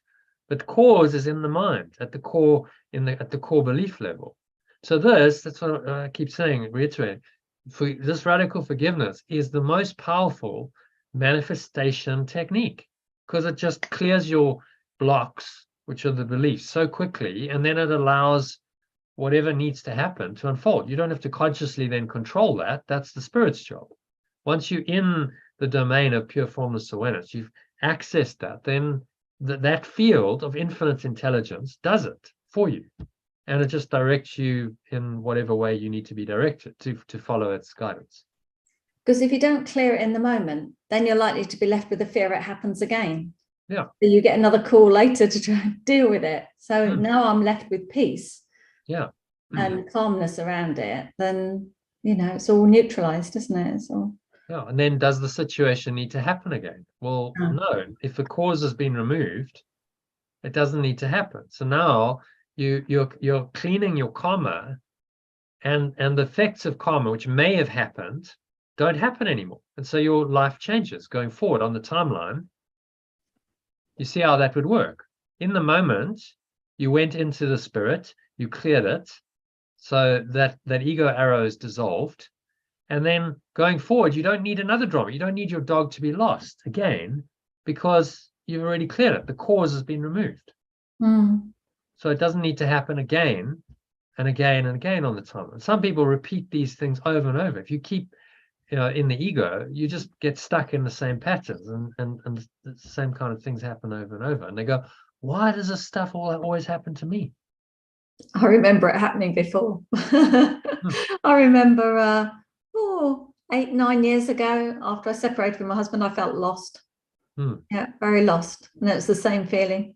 And so, but you see how powerful this is. So one incident with the dog can then actually help you to heal that past karmic pattern of being lost, which then actually takes you all the way back to the original idea of separation. You felt lost because you decided to abandon God. That's why you felt lost. It takes you all the way back and says, well, actually, that's not the case. It was just a bad decision. And I couldn't really ever be lost because that awareness is still there. It's eternal. And I can restore my mind to that awareness right now in the situation. And so do you see how you then correcting the false belief in separation systematically and progressively as you go, which is pretty amazing that you can do that. As you go on the timeline, you're healing that belief in separation systematically and progressively as you do this forgiveness process on each situation that crops up. Do you see how powerful that is? And so everything that's happening to you, seemingly happening to you, is happening for you. It's part of the process of awakening. And the worst things that seem to happen, that really trigger your ego, are the best things, because that's going to help you to really see the ego stuff and let it go, which will then clear your mind of all the past baggage and open you to have a happy dream in the future, because you don't need to keep re-experiencing that trauma in different ways. And when you talk about the dog, Sally, it just reminds me, the number one thing I keep saying is holding on and letting go. And he's a foxhound. Oh, yeah. He's a foxhound. And I can't believe, because he just runs off and he never comes back. And the hound in him. And there's times when I'm getting better now, that when I take him, I can allow him, but I never take him off the lead, because he does follow a scent, he's gone. And I've been saying for the past week now, there's something about letting go and holding on, letting go. And then I've seen the dog holding on to something and won't drop it. And I'm like, yes. So it's like, this is what I need to do for letting go and holding on, because the same's happening. It's amazing how you see it with a dog, yet there could have been loads of human experiences of this, but I've not picked it up until I'm seeing it through the dog. Yeah. He's a hound, and his recall is just. But we were told he was a pocket beagle. There's no way he's a pocket beagle. He's a foxhound. Yeah, but I'm seeing it more. That's why I'm smiling. So the dog is there to teach you a lesson. It's all part of the plan of the at-one-ment and your hero's journey. And when he runs off, that's all part of the plan too. So you got to avoid the instant negative judgment of the ego. Oh, why did this happen? That's terrible. Like when something like that's happened, you always got to, okay, so this is happening for me. So what's there to learn here? And then the whole thing about the dog, again, I keep saying the dog's the biggest challenge at the minute, because I do my way, husband does his way. He wanted a dog, and he needed it he has a need or want for that love, that whatever. So I don't give the dog treats, and he's forever giving him treats, and now I can see everything, But it's the way, but I've not been here to fix or change anybody. I'm just here there's so much that you're saying that's making sense today. Well, observe it from a clear awareness, and then you can see what needs to be let go of, because you can see that the beliefs that underlie all these dramas that are driving them. And that's what we're training our minds to do with this course. So very quickly and clearly and effectively, you can get to the core issue and go, okay, it's just it's my own core belief. I'm not blaming anyone else. It's my own belief that's the problem. But hey, I can let that go. I don't beat myself up about it. Just another aspect of the ego. And okay, we let that go, change our minds. That's the miracle. And then from belief, it changes your thoughts, your emotion, your perception of the situation changes. And in a few seconds or minutes, you've done a little miracle. No big deal. For you, it's just like, well, that's how I live. But you've worked a miracle, and then often things on the level of form will show up to show that and give you some confirmation. So the dog comes back, whatever the situation is, there's a way to solve the problem on the level of form, to confirm that yes, okay, the miracle the miracle does actually work. So on the external level, if we look at the integral model again, then on the external level, you start to see things show up on the exterior level in behavior and in systems that confirm that, yeah, there was a change of mind. So when he talks about the miracle, it's actually working on both the interior and the exterior quadrants. Your mind changes, that's primary, and then secondarily, something changes on the level of form, which confirms the mind change, which reinforces the new pattern, you see. Oh, okay, that actually worked. I got a good result. Okay, maybe I should do more of that.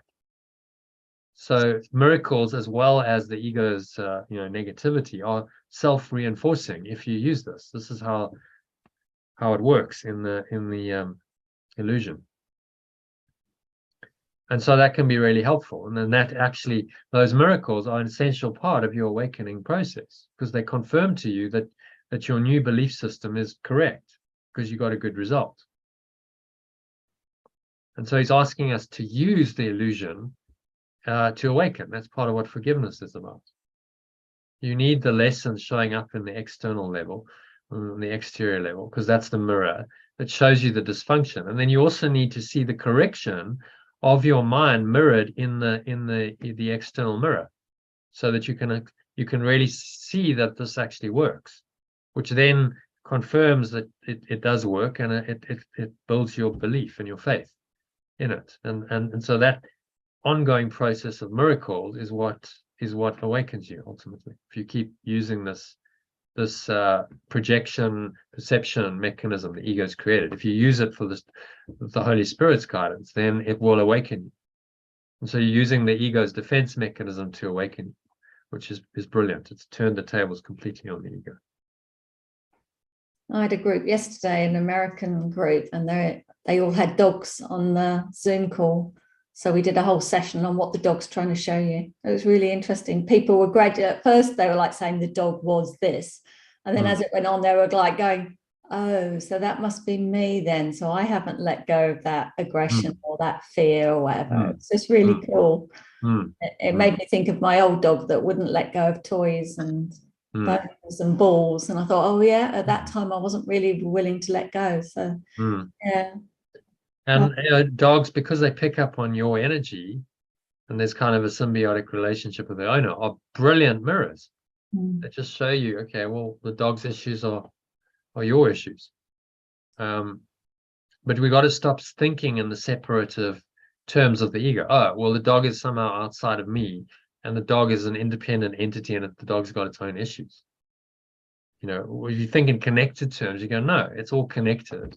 The dog is a projection or reflection of me, and it's just showing me my own beliefs. Oh, okay, well, that's useful. So now I can go in and I can do this kind of work, become the detective, and I can see through the dog's behavior. I can see my own core beliefs and let them go and heal my mind, just from being aware of what the dog's really doing. So everything then becomes an opportunity to heal your mind. There's no situation that can't teach you something. So it's becoming hyper aware. You see, you're coming into a state of hyper awareness. So the Holy Spirit when you is always use the there. dog, I think when you use the dog as an example, I mean, my mind's going overtime now. When I think about letting go, I'm thinking, oh my gosh, I'm gonna do it. I need to do this. And then, I think about so you can use the dog. Oh my God, you're gonna die. You can use the dog as part of your, yes, spiritual practice. Because I've not been paying attention until today, realizing the holding on and it's the dog. Oh my gosh.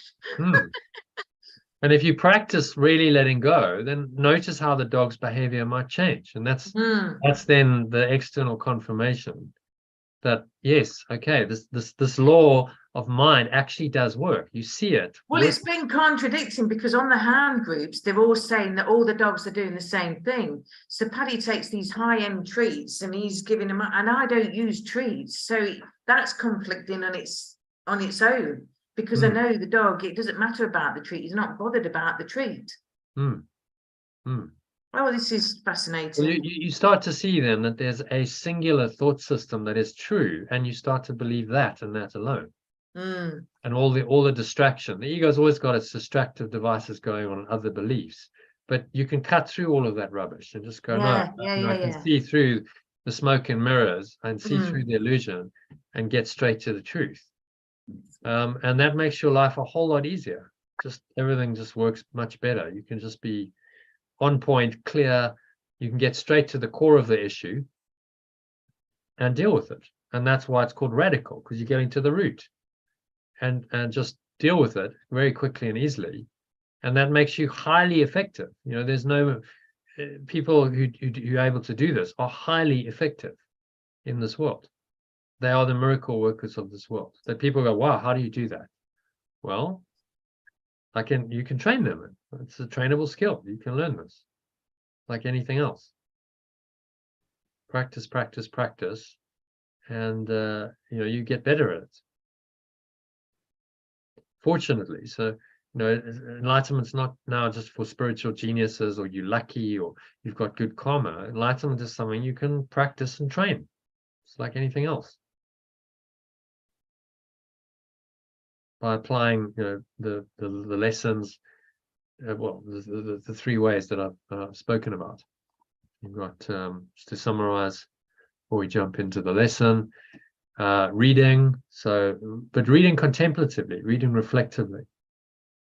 Whatever reading is there in the lesson, the insert, the other, we've always got a text or manual for teachers, or now into the supplements. So doing all that reading, meditating, and then doing the short breath breaks, and then participating in the live sessions. And if you do that regularly, you've got a pretty good, solid, robust spiritual program that will accelerate your awakening and help you to really learn your lessons from whatever's happening in your life.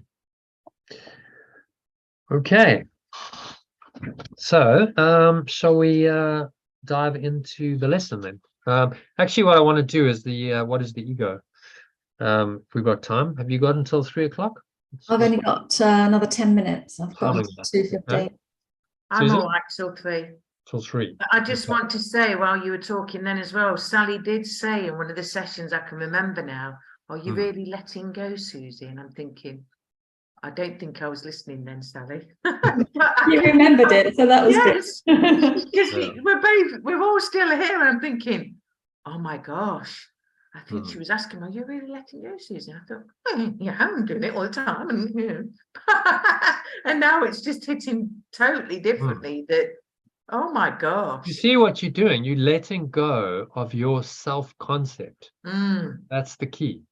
Your self-concept is made up of your beliefs. So you're always letting go of your self-concept when you let go, which is deconstructing that. But already, you know what? All these sessions I've been having already, now I'm feeling such a relief, and I've not felt this. It's all that letting go and holding on, and oh my gosh. Wow. And that's how the truth is. It's so simple, but when it hits you, you go, oh my goodness. But this is so profound, this level of mind, because this is Sandy was talking about her dog and her experience. I'm thinking, when I think about letting, and it's just bloody, and it's like, oh gosh, I've got to get off the call and do a couple of these.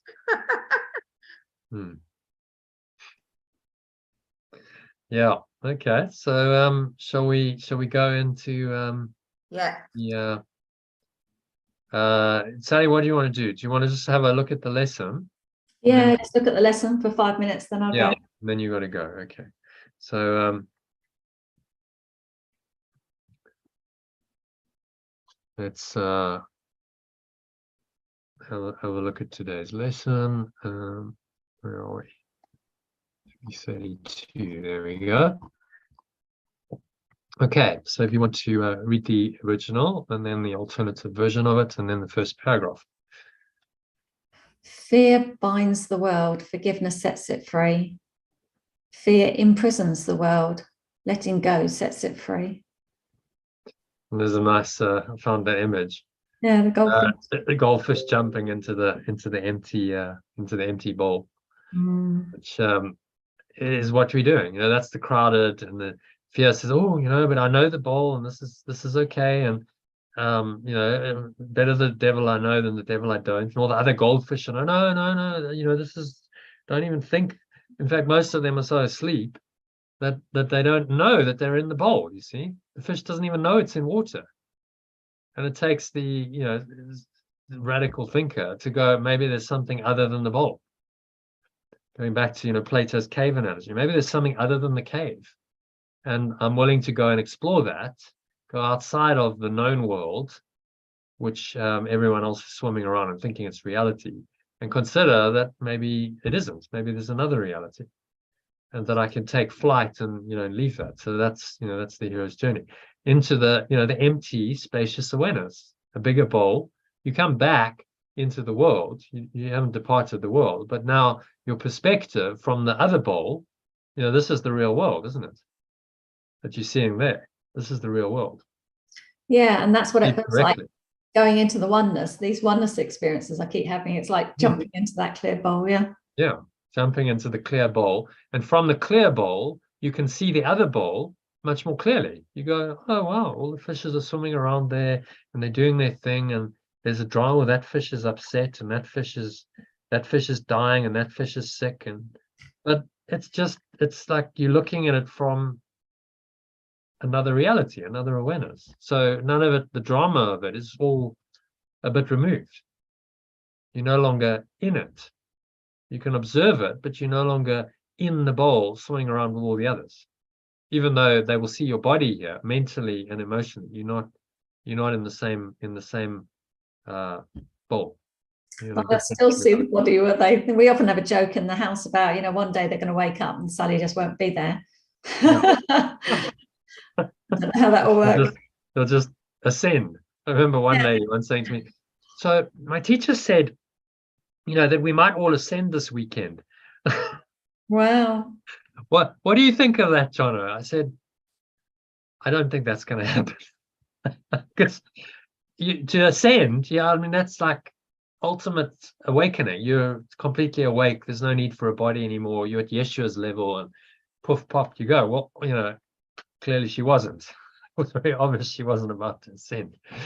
It's a very rare occurrence that people do that. So mostly it's just you become more and more peaceful and a bit more ethereal. People go, well, you're actually not even there anymore. The Sally personality is not really even there anymore. It's just this light, feather light kind of presence floating around the house with sort of a body that's there, but you know what I mean? It's like there isn't like a defined person there anymore. It's just like a feather-light presence, and your body's kind of there, but even the body is lighter. It's not a dense, heavy, sick body anymore. It's just this kind of light instrument that is a vehicle for your enlightened consciousness, and so it takes on a kind of a lightness, and at the extreme of that, people can levitate and they can transcend gravity because it's just everything's so light that there's nothing to weigh them down anymore.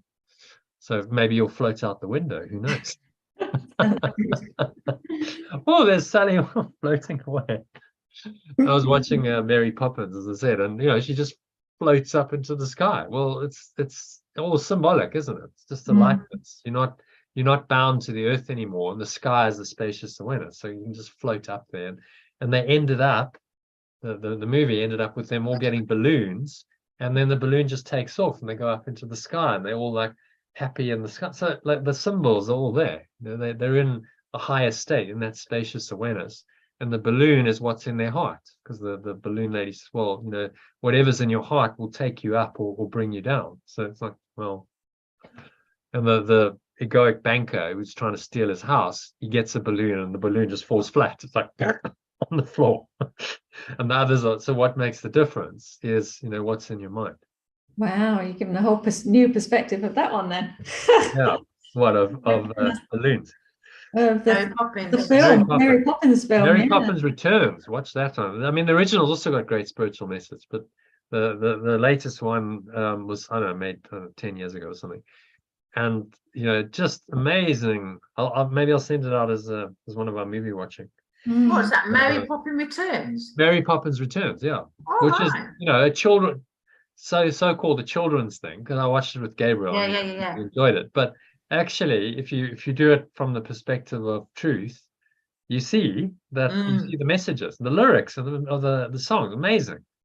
Just listen. I mean, really, whoever's script written that and written the songs is tapping into higher awareness, and it's a teaching, profound spiritual teaching in the movie, which is there if you have the awareness to see it. So I'm very glad I watched it. Mary Poppins Returns, okay, but I remember the first one; it was good. So I was like, okay, there's spiritual messages in there, and the more aware you become of this stuff, the more you train, you just see them everywhere. You go, oh, well, there we go. How could I not see that before? Because you weren't trained to see it. You didn't have the awareness. Okay. All right. I'm going to pop off. You have to jump off. Yeah, I'll see you all next time. Yeah. Tomorrow, shall we do 12:30? 12:30 is good. Yeah. Yeah. Okay. All right. See you tomorrow. Bye. Bye. Bye. Thanks, Sally. Okay. So let's read first paragraph. I think let's read read line by line, sentence by sentence, and then read the alternative as we go, and then we can unpack anything that comes up. I think that might be a more effective way. Is it confusing now to think, shall we do the bit that you said at the beginning? What is ego? Yeah, let's see how we go. I've got to stop at 3, so okay. we'll do this, and then let's see where we are. Maybe we go straight into meditation, but if we've got a little bit of time, then we'll go into what is ego. That's okay then. That's okay. I need to move the boxes though, because they're in my way of your the ego makes.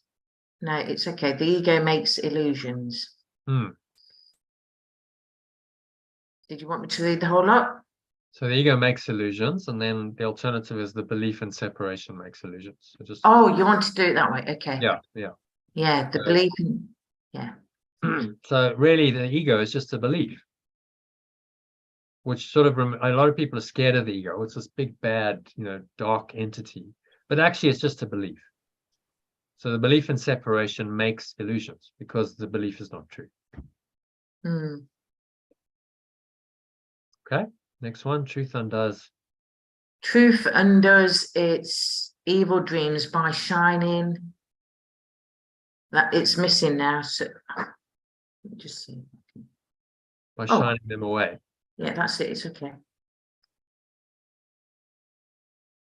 Truth undoes its evil dreams by shining them away.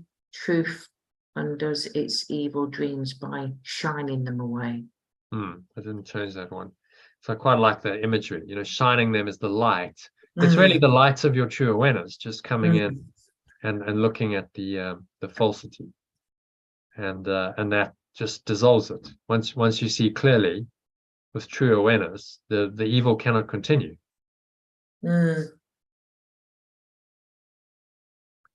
Okay, so truth never makes attack. Truth never makes attack. It merely is. And by its presence is the mind recalled from fantasies awaking to the real. And the mind is recalled from fantasies by its presence awakening to the real. Yeah, any thoughts on that? No. So it brings the mind back from, La La Land, fantasy, to the real. And the real world is just the world perceived correctly from the perspective of fundamental oneness, true awareness. You just perceive everything correctly. And that's how you awaken to ultimate reality. The world becomes the real world, perceived correctly with the Holy Spirit rather than the ego. That's the way out, back to true reality. Okay. What was it, number 6? Number 6. Yeah. You've moved it up a bit. That's it. Forgiveness bids this presence. Forgiveness bids this presence enter in and take its rightful place within the mind. Letting go bids this presence enter in and takes its rightful mind within the mind. Letting go bids this presence. Yeah, maybe we'll make that ask this presence. Invites. I think invites would be a good Letting go. invites this presence in. Mm. Invites this presence to enter in.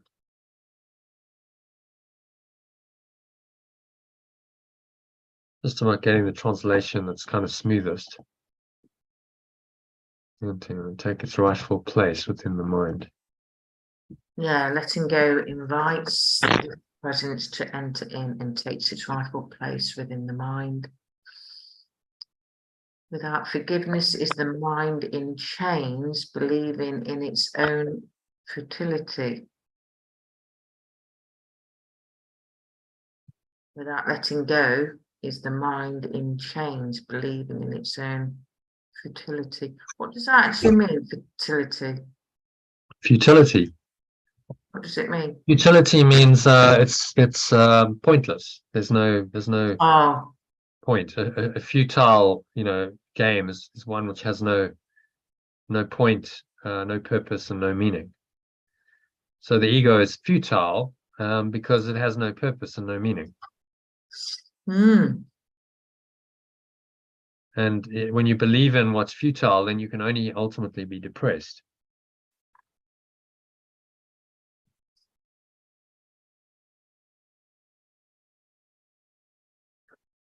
Okay. What was coming up for me? Without forgiveness is the mind in chains, believing in its own illusions, I would have said. But when you've explained that, it's believing in its own illusions that perpetuate its false identity. But all of that is futile. Yeshua's not trying to justify this in any way. He's just saying, well, this entire belief system is futile and pointless. There never was a purpose or a reason, a good purpose or reason for it. Because if you give it a reason, and lots of people have tried, you give the ego and its world a purpose and a meaning, then it's real, isn't it? Purpose and meaning create reality. And then it becomes something that's going to bind you. You can't let go of it. You're stuck in it. So that's why he starts with, meaning. The first 20 odd 15 lessons of the course are all about meaning. The workbook. Nothing I see means anything. Yet with forgiveness does the light shine through the dream of darkness, offering it hope and giving it the means to realize the freedom that is its inheritance. Yet when you let go, pure formless awareness shines through the dream of limited awareness and suffering, offering it hope and giving it the means to realize the freedom that is its inheritance. Yeah? Any thoughts on that? I didn't mind the one at the top, to be fair, before the alternative. So look at that again. Yet with forgiveness does the light shine through the dream of darkness, offering it hope and giving it the means to realize the freedom that is its inheritance. Yet when you let go, pure formless awareness shines through the dream of limited awareness and suffering, offering it hope and giving it the means to realize it is. That just sort of makes it more explicit. Darkness is limited awareness and suffering, and forgiveness is letting go, and the light is pure formless awareness. And by reading both together, hopefully that's part of the teaching. So, okay, so that's actually what light and darkness mean. So that's why we include the original and the translated version. Okay, so any thoughts on first paragraph? What's he saying? It's good. It's where I'm, it's just having to listen to it's a belief in separation. What's he saying in essence here in the first paragraph? In one way, it's all made up and it's a pack of lies. And just follow the truth of who you are. Yeah. It is letting you know that, you know, pure formless awareness, when you put your focus on that, when you're paying attention to the awareness of love, that's all you need to do, really. Your freedom and everything's there. You just need to let go of the blocks to the awareness of love's presence. That's the whole methodology. Cut away the blocks, and what's left must be the truth. Which is why Let go, stop holding on. Which is why letting go, you know, is the ultimate spiritual technique for awakening. It says the only thing you need to learn is forgiveness or letting go. And that's, so we just study that every day, another lesson in letting go. Another opportunity to do it using another form of the lesson. It's all the same lesson, but he gives you different words, different, you know, different angles and nuances to this letting go process with 365 lessons. Otherwise our mind would probably get bored. Because it was the same lesson every day, we'd go, oh, not this again.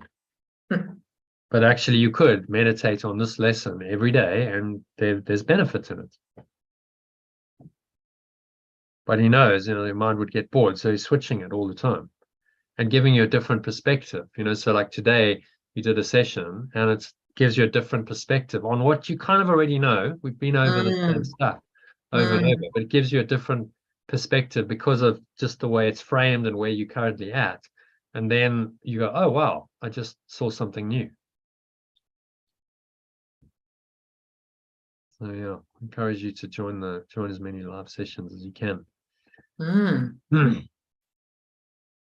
Okay, so happy with number 1, paragraph 1? Yep. So paragraph 2 is just a short prayer. So again, read the original and then the alternative. Okay. We would not bind the world again today. I choose not to imprison the world again today. There's brilliant freedom in that. I choose not to imprison the world again today. And I've made it in the first person rather than we would not bind, because it's much more powerful. I choose not. And I felt that actually when I said that. Yeah. Because it becomes, okay, it's my choice, not a general, we would not bind the world again today. It's I choose not to imprison the world again, because I can't choose for other people directly, but I can choose for myself. So I just changed it to the first person because it's more impactful, which is the whole point of the words. Okay. Fear holds it prisoner. Fear holds it prisoner, and yet your love has given us the means to set it free. And yet your love has given us the means to set it free. Father, we would release it now. My source, I choose to release it now. For as we offer freedom, it is given us. For as I offer freedom, it is given to me. Which, you know, makes complete sense. You get what you offer. Giving and receiving are major part of this. If I give freedom, then I feel freedom, so I have it. If I give attack, then I experience attack and fear, and I have those. See, so you're always attacking yourself or giving freedom to yourself, depending on which thought system you choose to believe and then act on. For as I offer freedom, it's given to me. And I can remember a woman who spoke about non-duality or something, and she always said me was very ego, you know, because it's the me energy, and you're like, wow. Okay, so I've just read that. For as I offer freedom, it is given to me, and wondering what my thoughts were on me. Well, me can also be used as a pointer to your true self. You know, what are you really? So the question of me, I, is the ultimate question. You know, what am I? Am I the expanded true self that's really just part of a singular awareness, this pure formless awareness of perfect love? Is that me? Or am I this separated self that I define, that separates me from everyone and everything else? That's the little me. And those two self-concepts do not marry at all. You have to choose between them. And we would not remain as prisoners while you are holding freedom out to us. And I choose not to remain as a prisoner while you are offering freedom to me.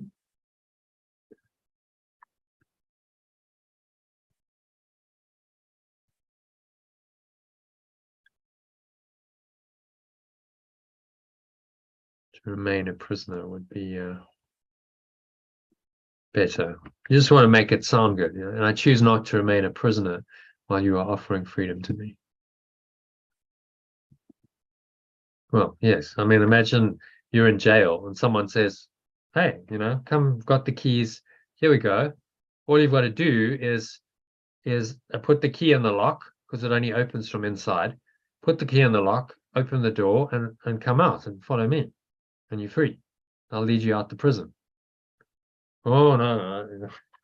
Like, why in your right mind would you refuse that? But people do all the time. Because they become so accustomed to the prison environment that freedom seems like a threat and prison seems safe. You remember the Shawshank Redemption? Yeah. Remember the guy who got out after 50 years? What was his name? I can't remember. Red or something. And he was so fearful of leaving that he wanted to murder someone just so he could be convicted and go back in again. And he couldn't, because he couldn't deal with freedom. He'd become so institutionalized that the idea of freedom was incredibly scary. And he committed suicide, even though he was free. Bizarre. Whereas Morgan Freeman got out and he made a different choice. He said, get busy living or get busy dying. If you choose fear, then you're getting busy dying. If you choose freedom, then you're getting busy living, because that's the life essence that's coming through you, inspiring you to do different things. He went to Mexico, if I recall, and started a new life with Andy Dufresne, working with him on building some kind of resort or something, or just living there. So a whole new life, a life of freedom.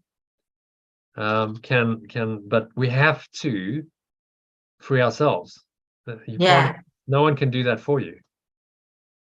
Yeshua can say, here are the keys, I'll give you the key. The key is letting go.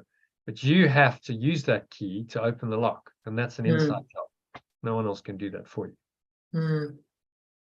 The greatest teacher in the world, which he is, can't help you if you're not willing to use the keys giving you to open the door and free yourself.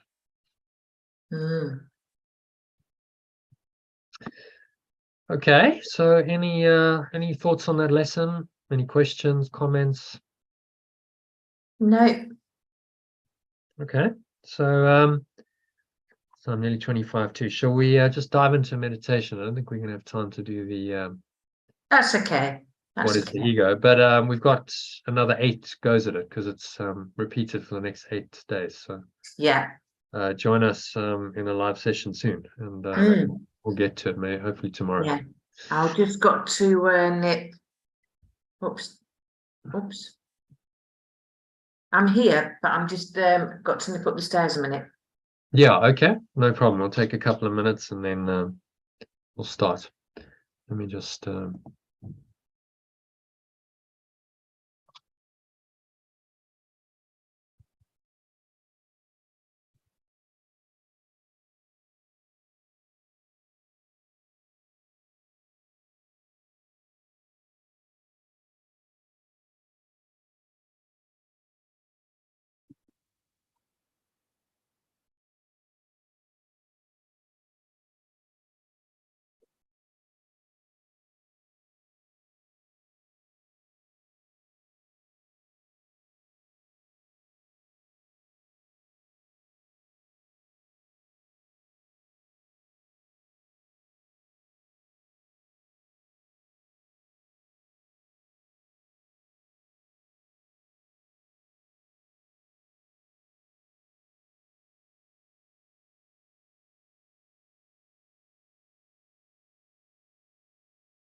Ready when you are, Jono.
All right, we're back. So let's dive into it, shall we? Get stuff going. Okay. Let's go. All right.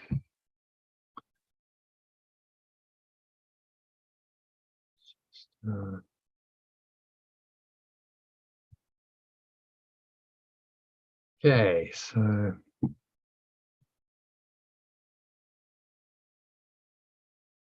let's go into a meditation now.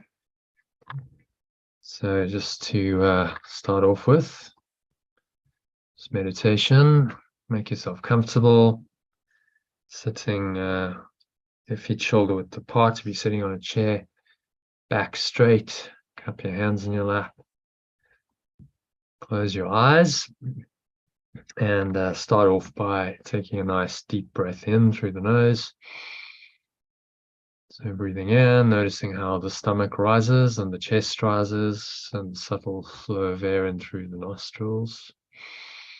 Clench the sphincter muscle. That's the muscle you use to squeeze the last drops of urine out or contract the flow of it.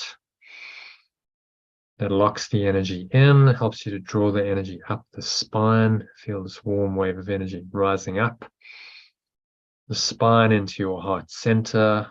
Put one hand on your heart to connect with your heart space. And then draw it all the way up into the crown of your head. Just pausing at the top of the inhale. Smile. So just scan your mind now. Notice any thoughts, emotions, any related body sensations. Maybe there's tension somewhere in your neck and shoulders is common. Maybe some butterflies in your stomach. Just be aware of the subtle cues of any form of fear. Observe that. Look at the fear, however that's showing up for you. Breathe into it. And remind yourself of today's lesson, that fear binds the world, fear imprisons the world, but forgiveness or letting go sets it free. So now you exhale, just blowing it all out with the breeze of your breath into the nothingness that it really is. Just letting it all go.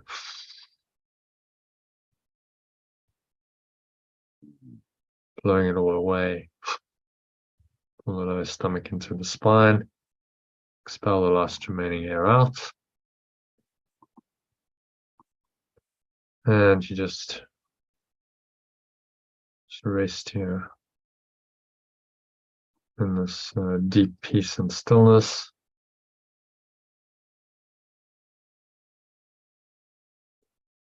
For a few moments and listen to these words. So I'm going to read you teaching on what is the ego, and then go into the lesson. So just let these words permeate into your awareness, dropping in there and feel into them. So just keep watching the breath Nice, deep, slow, rhythmical breaths in and out through the nose to empty your mind. So an empty vessel allows you to receive these words and really what the words carry, which is an energy.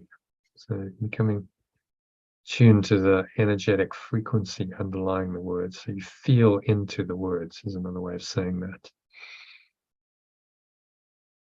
And use your breath just to clear your mind so you don't have a lot of mind chatter that's blocking this process of feeling into the words.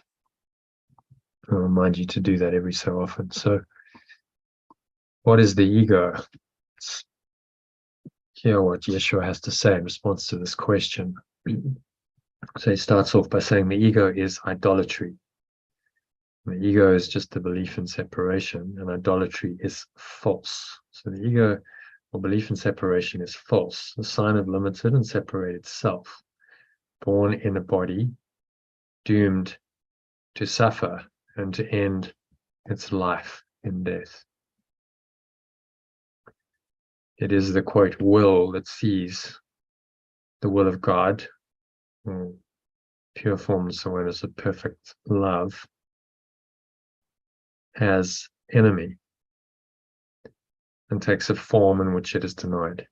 Okay, so that form is the body and the personality, identity, self-concept that denies pure formless awareness of perfect love. The ego, or the belief in separation, is the, quote, proof that strength is weak and love is fearful. Life is really death. And what opposes God or pure formless awareness of perfect love alone is true. So the ego is the proof that what is false is true. So it's completely upside down thought system, completely an inversion of the truth.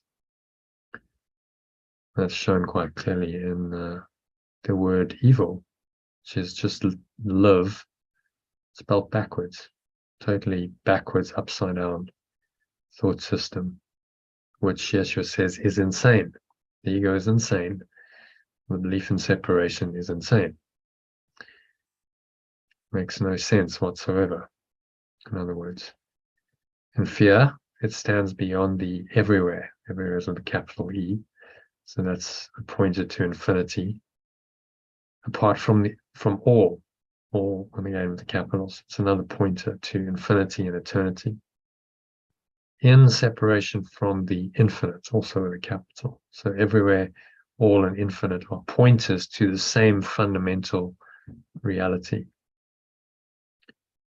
In its insanity, it thinks it has become a victor over God himself.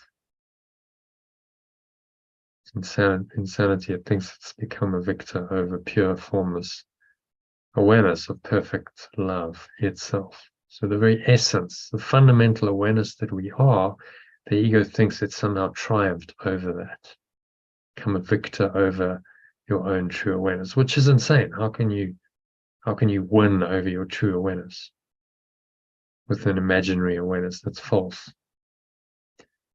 But that's the ego's belief, insane belief.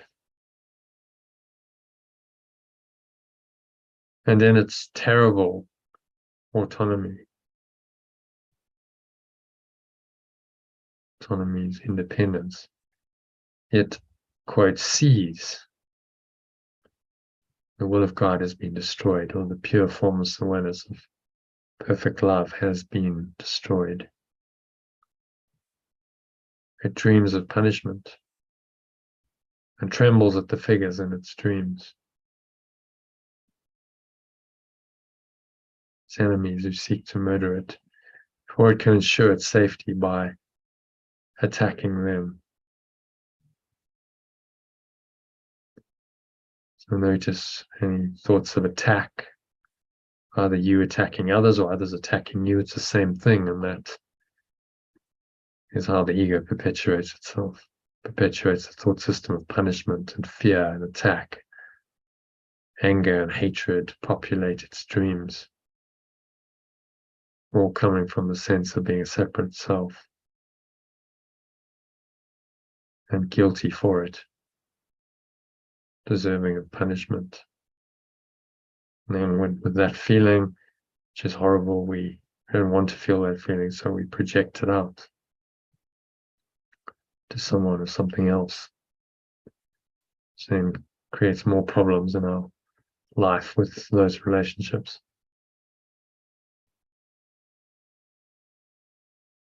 So let's continue. Keep watching your breath. Keep yourself rooted in this empty state, and feel into these words. Put one hand on your heart so that helps you to do that. So, Son of God, or the extension of perfect love, is egoless, says Yeshua. Egoless means without the belief in separation. It's free of the belief in separation in truth. So what can this extension, the Son of God, know of madness and the death of God? Death of perfect love, when he abides in him, when it lives in pure formless awareness, perfect love. What can it know of sorrow and of suffering when it lives in eternal joy? What can it know of fear and punishment, of sin and guilt, of hatred and attack?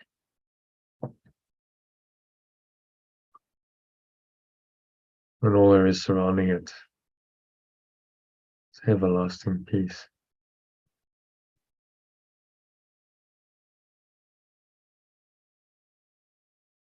Forever conflict-free and undisturbed in deepest silence and tranquility. So just enter this presence of peace, breathing in and out. Let silence and tranquility come into your mind. This is reality, this silence, this peace, this tranquility. So to know reality, Yeshua says, is not to see the ego or belief in separation and its thoughts, its works, its acts, its laws, and its beliefs, its dreams, its hopes, its plans for its salvation, for its freedom, and the cost belief in it entails.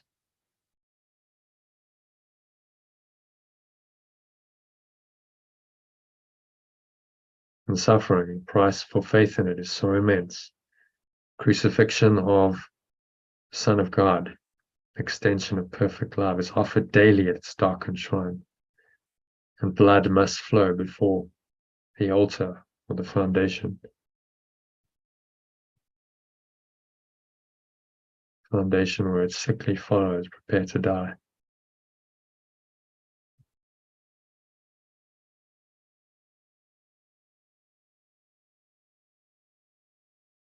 So some harsher words, but Yeshua does this every now and then to make us realize what the ego is. It's not mollycoddling us. He's not painting a picture of it as anything good or positive, anything we want to hang on to in any way, shape, or form, which is the only way we're going to finally choose to let it go. So yet he never leaves us there. It says, yet will one lily of forgiveness, one thought of letting go. That's what he means. Lily is just a symbol of a thought. One thought of letting go, or lily of forgiveness, change the darkness, limited awareness, into light, into pure formless awareness.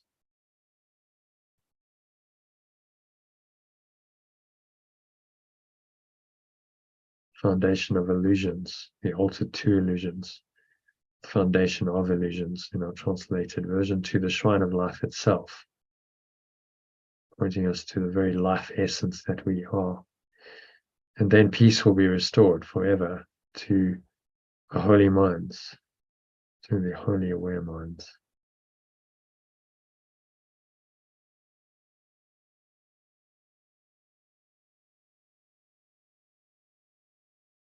Which God will be a formless awareness of perfect love, created as his Son. Pure formless awareness of perfect love extends, has its own extension, its dwelling place, its joy, completely its, completely one.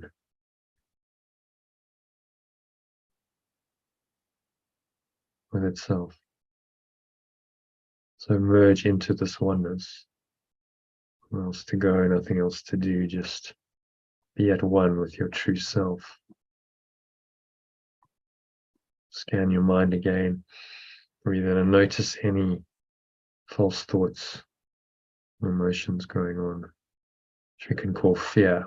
Remind yourself that fear binds the world, or fear imprisons the world, and forgiveness or letting go sets it free. And so I'm willing to set myself free, to set everyone free by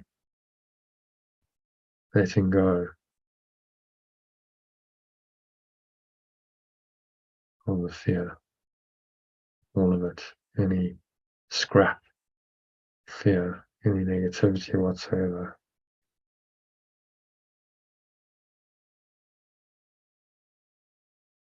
So listen to these words to help you to do that. So it says the ego, or the belief in separation, makes illusions, but truth undoes its evil dreams by shining them away. It's true awareness. Truth never makes attack, merely is. It's a constant presence of loving awareness in your mind. And the mind is recalled from fantasies by its presence, awakening to the real. Forgiveness or letting go invites this presence of loving awareness. Presence and awareness are synonymous, to enter in and take its rightful place within the mind. So invite it in, breathe it in. To every pore, every cell, every muscle of your body, every part of your mind is in this loving awareness. It's infusing you, filling you up. Take a full maximal inhale breath.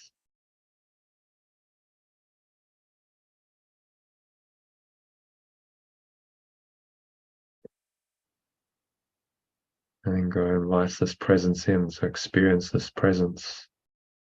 Whereas without forgiveness or letting go, is the mind in chains. The mind is in chains. Believing in its own futility. Believes in its pointless, futile existence, which is false. Yet, with forgiveness, as the light shines through the dream of darkness, translated, yet when you let go, pure formless awareness shines through the dream of limited awareness and suffering, offering it hope and giving it the means to realize freedom that is its inheritance. So enter into this freedom for a couple of minutes of deep silence now. Say, I choose not to imprison the world again today. Fear holds it prisoner. And yet your love has given us the means to set it free, addressing your source now in your mind. So my source, I choose to release it now.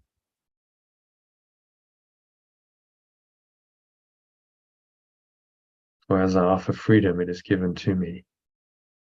And I choose not to remain a prisoner while you're offering freedom to me. So the keys are given you. This great tool of forgiveness or letting go is given you, but you must use the key to unlock the prison door yourself and walk out into the light. So do that now. Give yourself a minute or so of silence just to contemplate this lesson and experience the freedom that it points to. Just observe the breath, breathing in and out through the nose, watching the breath for the next minute of deep silence, and just allow this deep sense of peace and freedom to arise in your mind for the next minute.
And so just coming back now gently into the body and the breath and the senses and the world. And on the count of 3, you're going to open your eyes. So 1, just breathing in, noticing how the stomach rises and the chest rises. And the subtle flow of air in through the nostrils. Pausing at the top of the inhale. Once again, scan your mind, noticing any fearful thoughts, emotions going on. Remind yourself, fear just binds the world, imprisons the world, and imprisons me. And forgiveness or letting go frees it. So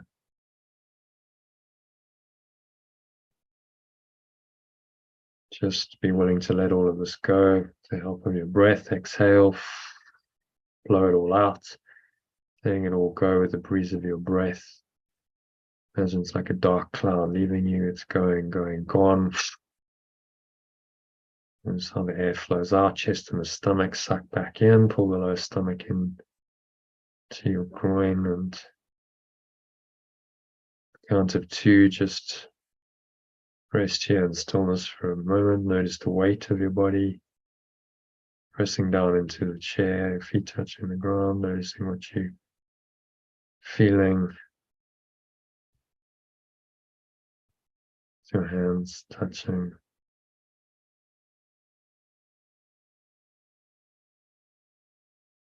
Notice any smell in your nose, maybe there's a subtle taste in your mouth. Noticing all these things to bring you back into sensory perception, but from this higher awareness. So don't need to judge anything. So don't name, label, judge, interpret anything. Just allow the sense perceptions to arise, and then they naturally kind of pass away. You hear and feel, touch and taste and see are all part of the illusory construct of the matrix.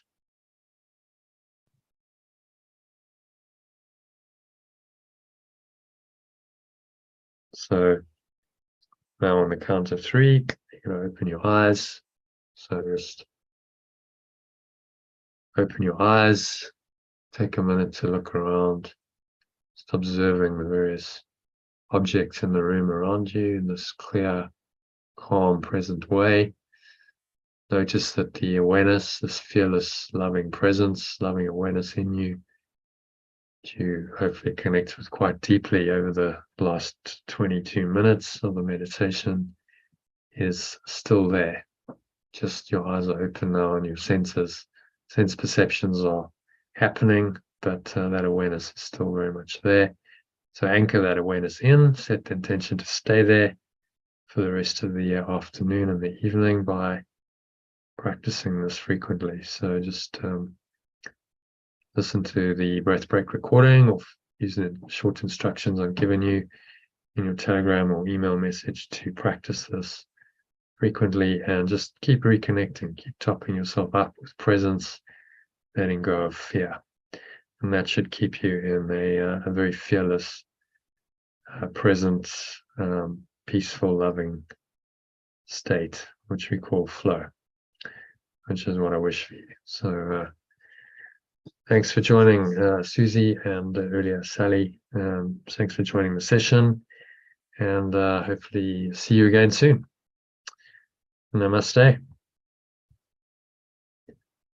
Thanks, Jono. Yeah, only a pleasure. I'll see you soon. Join us again soon. I will do. Thank you. Bye. All right. Bye for now. Okay, so that brings us to the end of the session. Hope you enjoyed that, and hope to catch you again tomorrow. Tomorrow's live session is at 12:30 p.m. UK time. That's 2:30 p.m. South African time. 1:30 p.m. Central European time. So join us then if you can for another deep dive into the truth and namaste, which means the true self in me acknowledges and honors that same true fearless self in you.